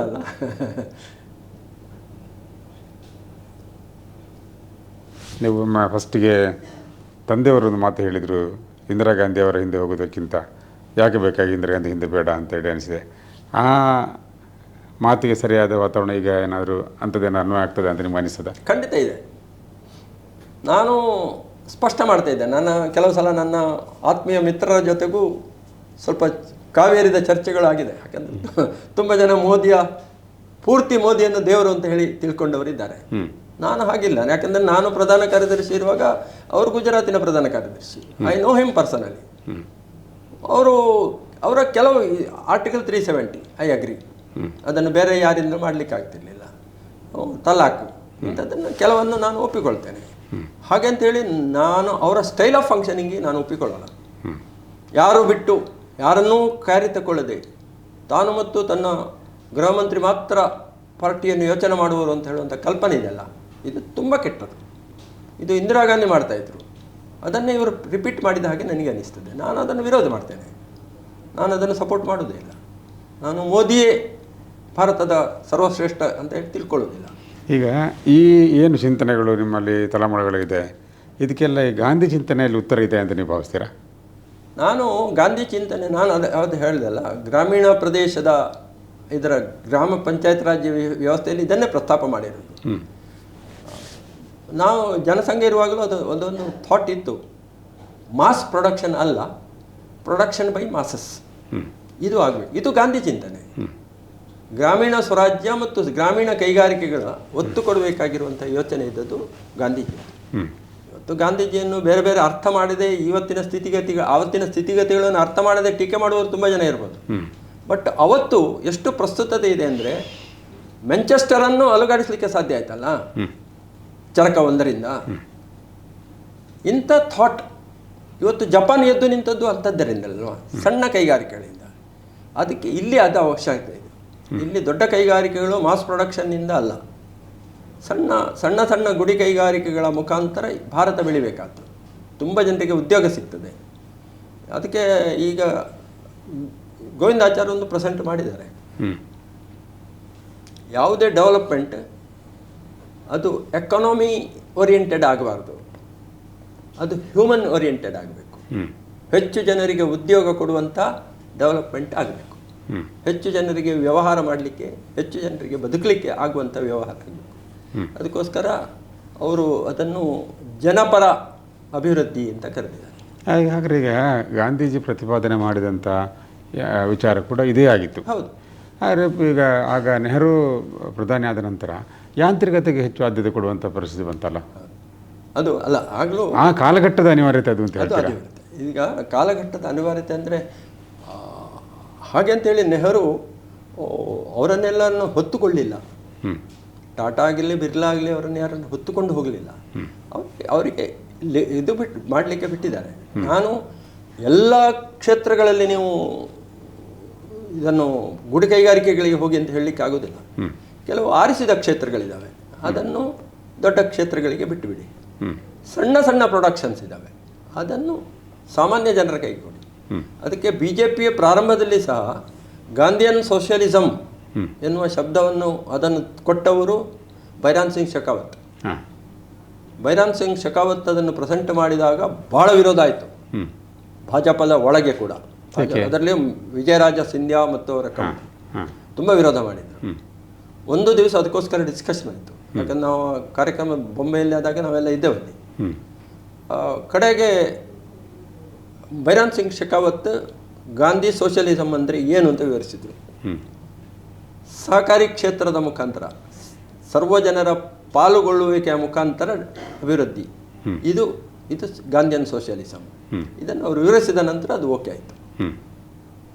ಹಾಗಾಗಿ ಆ ದೃಷ್ಟಿಯಿಂದ ಕೂಡ ನಾವು ಅವತ್ತಿನಿಂದ ಆ ದಿಕ್ಕಿನಿಂದ ಯೋಚನೆ ಮಾಡ್ತಾನೆ ಬಂದಿದ್ದೇವೆ. ಈಗ ನಿಮಗೆ ಹೇಗೆ ನಮ್ಮ ದಕ್ಷಿಣ ಕನ್ನಡ ಜಿಲ್ಲೆ ಮತ್ತು ಸುಳ್ಯ ತಾಲೂಕು ಜನ ಗಾಂಧಿ ಚಿಂತನೆಯನ್ನು ಯಾವ ರೀತಿ ಅಳವಡಿಸಿಕೊಳ್ಬೇಕು ಅಂತ ನೀವು ಗಾಂಧಿ ವಿಚಾರ ವೇದಿಕೆಯ ಉಪಾಧ್ಯಕ್ಷರಾಗಿ ಕೂಡ ಇದ್ದೀರಿ. ಎಲ್ಲ ಕಡೆ ಗಾಂಧಿ ಚಿಂತನೆಗಳ ಕಾರ್ಯಕ್ರಮ ಇದ್ದರೆ ನೀವು ಬರ್ತೀರಿ, ಜನರಿಗೆ ಮನವರಿಕೆ ಮಾಡಲಿಕ್ಕೆ ನೋಡ್ತೀರಿ. ಈಗ ಒಂದು ನಿಮ್ಮ ಜೀವನವನ್ನು ಮತ್ತೆ ನೀವು ಪುನಃ ಈ ರೀತಿಯ ರಾಷ್ಟ್ರ ಕಾರ್ಯಕ್ಕೆ ನೀವು ವಿನಿಯೋಗ ಮಾಡ್ತಿದ್ದೀರಿ. ನಮ್ಮ ದಕ್ಷಿಣ ಕನ್ನಡ ಜಿಲ್ಲೆ ಮತ್ತು ಸುಳ್ಯ ತಾಲೂಕಿನ ಜನ ಗಾಂಧಿ ಚಿಂತನೆಯನ್ನು ಯಾವ ರೀತಿ ಅಳವಡಿಸಿಕೊಳ್ಬೇಕು ಅಂತ ನೀವು ಬಯಸ್ತೀರಿ? ಒಂದು ಸಾಮರಸ್ಯದ ದೊಡ್ಡ ಅವಶ್ಯಕತೆ ಇಲ್ಲಿದೆ. ದಕ್ಷಿಣ ಕನ್ನಡ ಜಿಲ್ಲೆಯಲ್ಲಿ ಒಂದು ಸಣ್ಣ ಸಮಸ್ಯೆ ಇದೆ, ಇಲ್ಲ ಅಂತ ಹೇಳೋದಿಲ್ಲ ನಾನು. ಇಲ್ಲಿಯ ಮುಸಲ್ಮಾನರ ಮೇಲೆ ಸ್ವಲ್ಪ ಕೇರಳದ ಮುಸಲ್ಮಾನರ ಇನ್ಫ್ಲುಯೆನ್ಸ್ ಇದೆ. ಇದು ಸ್ವಲ್ಪ ಕಡಿಮೆ ಆಗಬೇಕಿತ್ತು, ಅದು ಆಗ್ತಾಯಿಲ್ಲ. ಅದು ಒಂದು ಸಣ್ಣ ಕೊರತೆ ಕಾಣ್ತಾ ಇದೆ ನನಗೆ. ಇಲ್ಲಿ ಸಾಮರಸ್ಯದ ಬದುಕು ಇದೆ, ಇರಬೇಕು, ಇದೆ. ಕೆಲವರು ಮಾತ್ರ ಭಾಷಣಗಳಲ್ಲಿ ಬೈತಾ ಇದ್ದಾರೆ.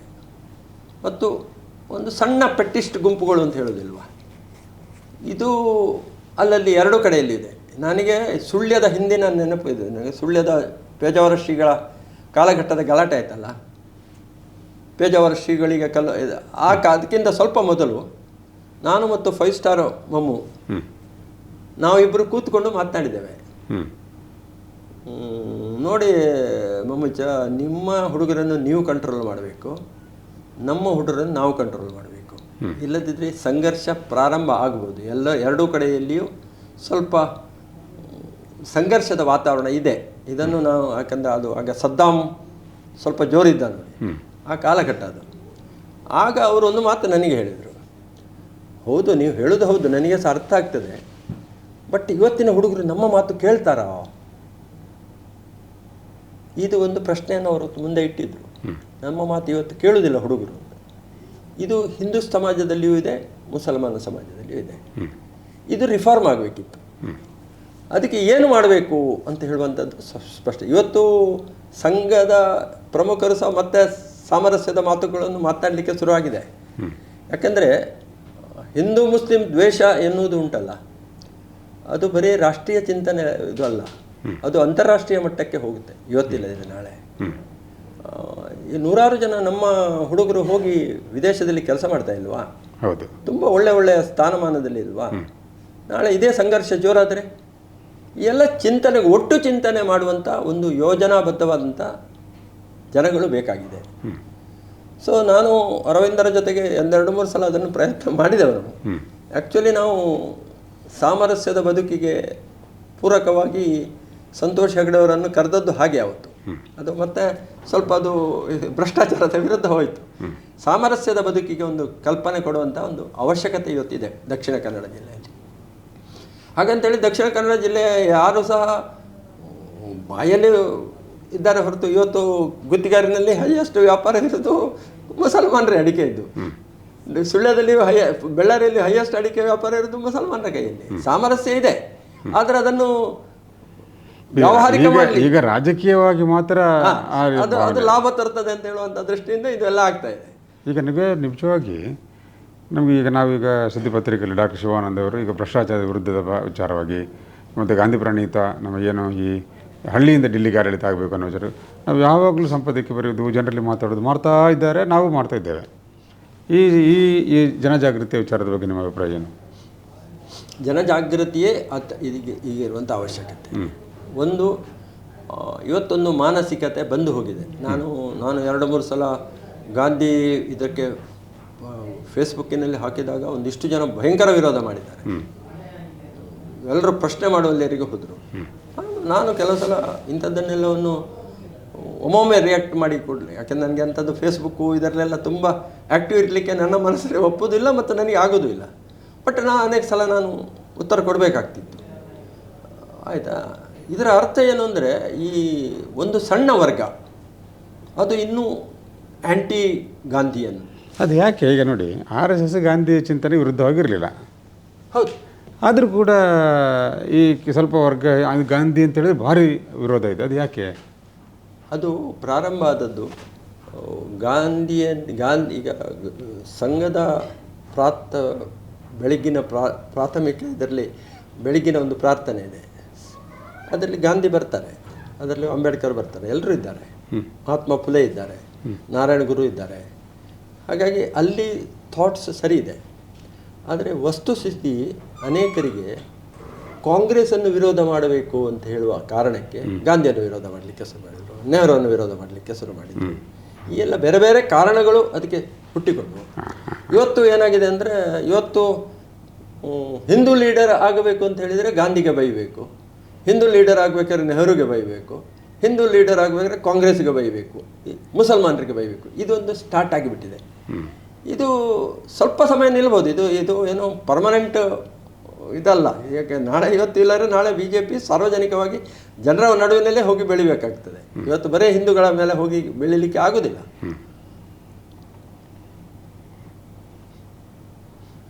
ಗಾಂಧಿ ಚಿಂತನೆ ದಕ್ಷಿಣ ಕನ್ನಡ ಜಿಲ್ಲೆಯಲ್ಲಿ ಮೊದಲು ಸಹ ಬಹಳ ಬೆಳೆದ ನಿಂತ ಜಿಲ್ಲೆ ಇದು. ಯಾಕಂದರೆ ಕಾರ್ನಾಡು ಸದಾಶಿವರಾಯರಂಥವರು, ಮೊಳಹಳ್ಳಿ ರಾಯರಂಥವರು ಎಲ್ಲ ಇಲ್ಲಿ ಬೆಳೆಸಿದ್ರಿಂದಲೇ ಇವತ್ತು ದಕ್ಷಿಣ ಕನ್ನಡ ಜಿಲ್ಲೆಗೆ ದೊಡ್ಡ ಬದುಕು ಬಂದಿರೋದು. ಇಲ್ಲಿಯ ಕಾರ್ಪೊರೇಷನ್ ಬ್ಯಾಂಕನ್ನು ಪ್ರಾರಂಭ ಮಾಡಿದ್ದವರೇ ಒಬ್ಬರು ಮುಸಲ್ಮಾನ ಬಂತು.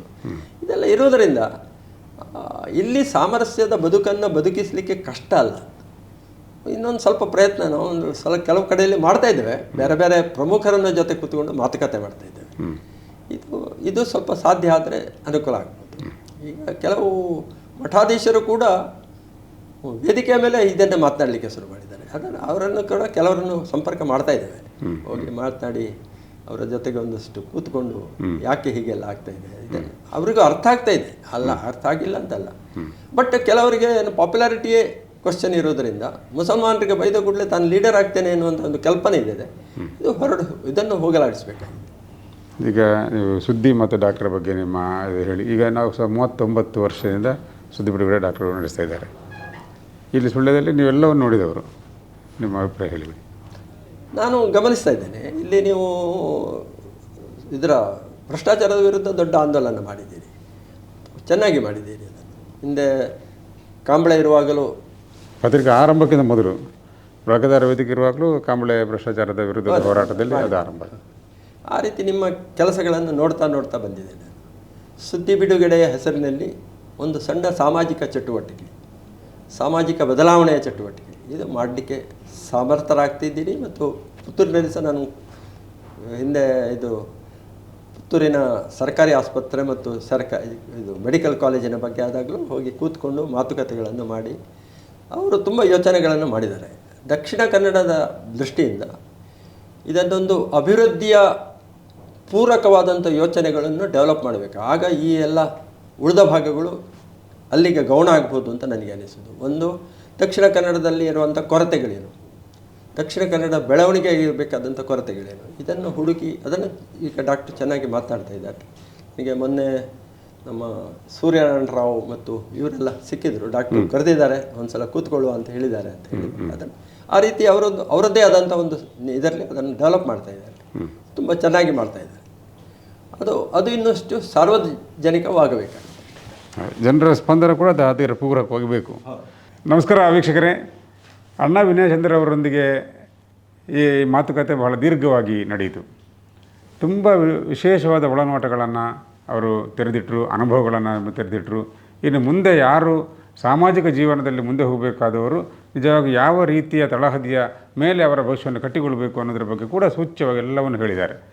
ಅವರಿಗೆ ಈಗ 77 ವರ್ಷ ಪ್ರಾಯದ ವಿನಯಚಂದ್ರ ಅವರು, ನಾನೊಂದು ಮಾತು ಈ ಸಂದರ್ಭ ಹೇಳಬೇಕು, ಸಮಾಜಕ್ಕೆ ಎಷ್ಟು ಅರ್ಪಣೆ ಮಾಡಿಕೊಂಡಿದ್ದಾರೆ ಅಂತೇಳಿ ಅವರವರ ಮಾತಲ್ಲಿ ಹೇಳಲಿಲ್ಲ, ನಾವು ವೈಯಕ್ತಿಕವಾಗಿ ನಾನು ಕೇಳಲಿಲ್ಲ ಕೂಡ. ಅದು ನನಗೆ ತಿಳಿದ ವಿಚಾರ ಅಂತೇಳಿದರೆ ಅವರು ಸಮಾಜಕ್ಕೆ ಎಷ್ಟು ಅರ್ಪಣೆ ಮಾಡಿಕೊಂಡಿದ್ದಾರೆ ಅಂಥೇಳಿ ಅವರ ತಂದೆಯವರೇ ಇನ್ನು ವಿನಯಚಂದ್ರರ ಹೆಸರಲ್ಲಿ ಮಾಡೋದಕ್ಕಿಂತ ಅವರ ಮಕ್ಕಳ ಹೆಸರಲ್ಲಿ ಭೂಮಿ ಮಾಡುವ ಅಂತ ಹೇಳಿದ್ರಂತೆ. ಅಂದರೆ ಇವರು ಅಂಗಡಿ ಮಾಡಿದಾಗ ಕೂಡ ಅದನ್ನು ಸೇವೆಯ ರೂಪದಲ್ಲಿ, ವ್ಯಾಪಾರ ದೃಷ್ಟಿ ನೋಡದೆ, ಲಾಭ ದೃಷ್ಟಿ ನೋಡದೆ ಸೇವೆ ರೂಪ ಮಾಡಿದರು. ಪಕ್ಷವನ್ನು ಮಾಡುವಾಗ ಕೂಡ ಎಲ್ಲಿ ಕೂಡ ತನ್ನ ಕಿಸೆಯಲ್ಲಿದ್ದನ್ನೆಲ್ಲ ಸಂಪೂರ್ಣ ಕಳ್ಕೊಂಡು ರಾಜಕೀಯ ಮಾಡ್ತಾ ಬಂದರು. ಆದ್ದರಿಂದಾಗಿಯೇ ರಾಜಕೀಯ ಸ್ಥಾನದಲ್ಲಿ ಸ್ವಲ್ಪ ಅಪ್ರಸ್ತರಾಗುವ ಸಂದರ್ಭ ಕೂಡ ಬರುವಂಥ ಸಂದರ್ಭ ಇದು. ಈ ರೀತಿಯ ಒಂದು ಆದರ್ಶದ ಪರಿಕಲ್ಪನೆಯಲ್ಲಿ ಮುಂದೆ ಹೋಗ್ತಾ, ಆದರೆ ಆದರ್ಶ ಅಂದರೆ ಯಾರು, ಯಾವ ರೀತಿ ಬೇಕು ಅಂತ ಯುವಕರಿಗೆ ತೋರಿಸಲಿಕ್ಕಿರುವಂಥ ಒಬ್ಬರು ವ್ಯಕ್ತಿಯಾಗಿ ಬೆಳೆದಿದ್ದಾರೆ. ಅಣ್ಣಾ ವಿನಯಚಂದ್ರರೇ, ನಿಮ್ಮ ಅಮೂಲ್ಯವಾದ ಸಮಯ ನಮ್ಮೊಟ್ಟಿಗೆ 1-2 ಗಂಟೆಗಳ ಹೊತ್ತು ಕಳೆದ್ರಿ. ನಿಮಗೆ ಧನ್ಯವಾದಗಳು. ನಮಸ್ಕಾರ. ಅತ್ತೆ, ಇದು ನನ್ನ ಬರ್ಡೇ ಗಿಫ್ಟು. ಇದೆಲ್ಲ ಜೀವನದಲ್ಲಿ ನನಗೋಸ್ಕರ ತಗೊಂಡ್ಬಂದಿದ್ದಾರೆ. ನಿನ್ ಮೇಲೆ ತುಂಬಾ ಚೆನ್ನಾಗಿ ಕಾಣುತ್ತೆ. ಇದು ತುಂಬಾ ಚೆನ್ನಾಗಿದೆ ಅಲ್ವಾ? ತುಂಬಾ ಚೆನ್ನಾಗಿದೆ.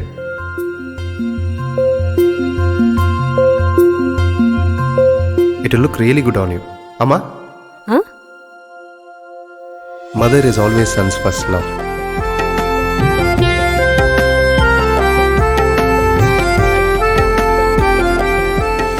ಪ್ರತಿ ಪೀಳಿಗೆಯ ಪ್ರೀತಿಯ ಮಳಿಗೆ GL ಆಚಾರ್ಯ ಜುವೆಲ್ಲರ್ಸ್.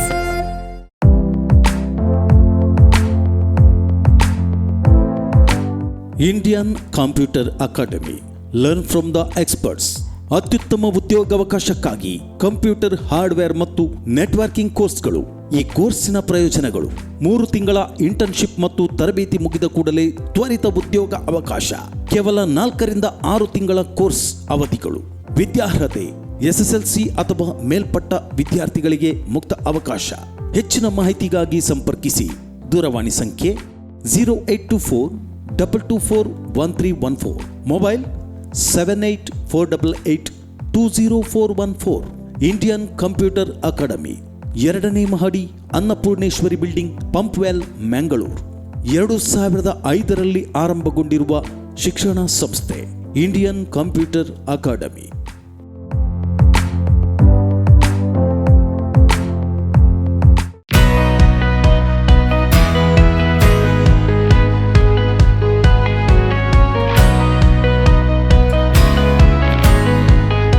ಕಾವೇರಿ ಗಾರ್ಮೆಂಟ್ಸ್ ಸುಳ್ಯದಲ್ಲಿ ಕಳೆದ ಹಲವು ವರ್ಷಗಳಿಂದ ವಸ್ತ್ರ ಪಾರಂಪರೆಯಲ್ಲಿ ಗುಣಮಟ್ಟಕ್ಕೆ ಆದ್ಯತೆ ನೀಡುತ್ತಾ ಕಡಿಮೆ ಲಾಭಾಂಶ, ನಿಗದಿತ ದರದೊಂದಿಗೆ ಎಲ್ಲಾ ಪೀಳಿಗೆಯ ಗ್ರಾಹಕರ ವಿಶ್ವಾಸ ಗೆದ್ದ ನಮ್ಮೂರಿನ ಅತ್ಯಂತ ದೊಡ್ಡ ಏಕೈಕ ಫ್ಯಾಮಿಲಿ ಶೋರೂಮ್ ಕಾವೇರಿ ಗಾರ್ಮೆಂಟ್ಸ್.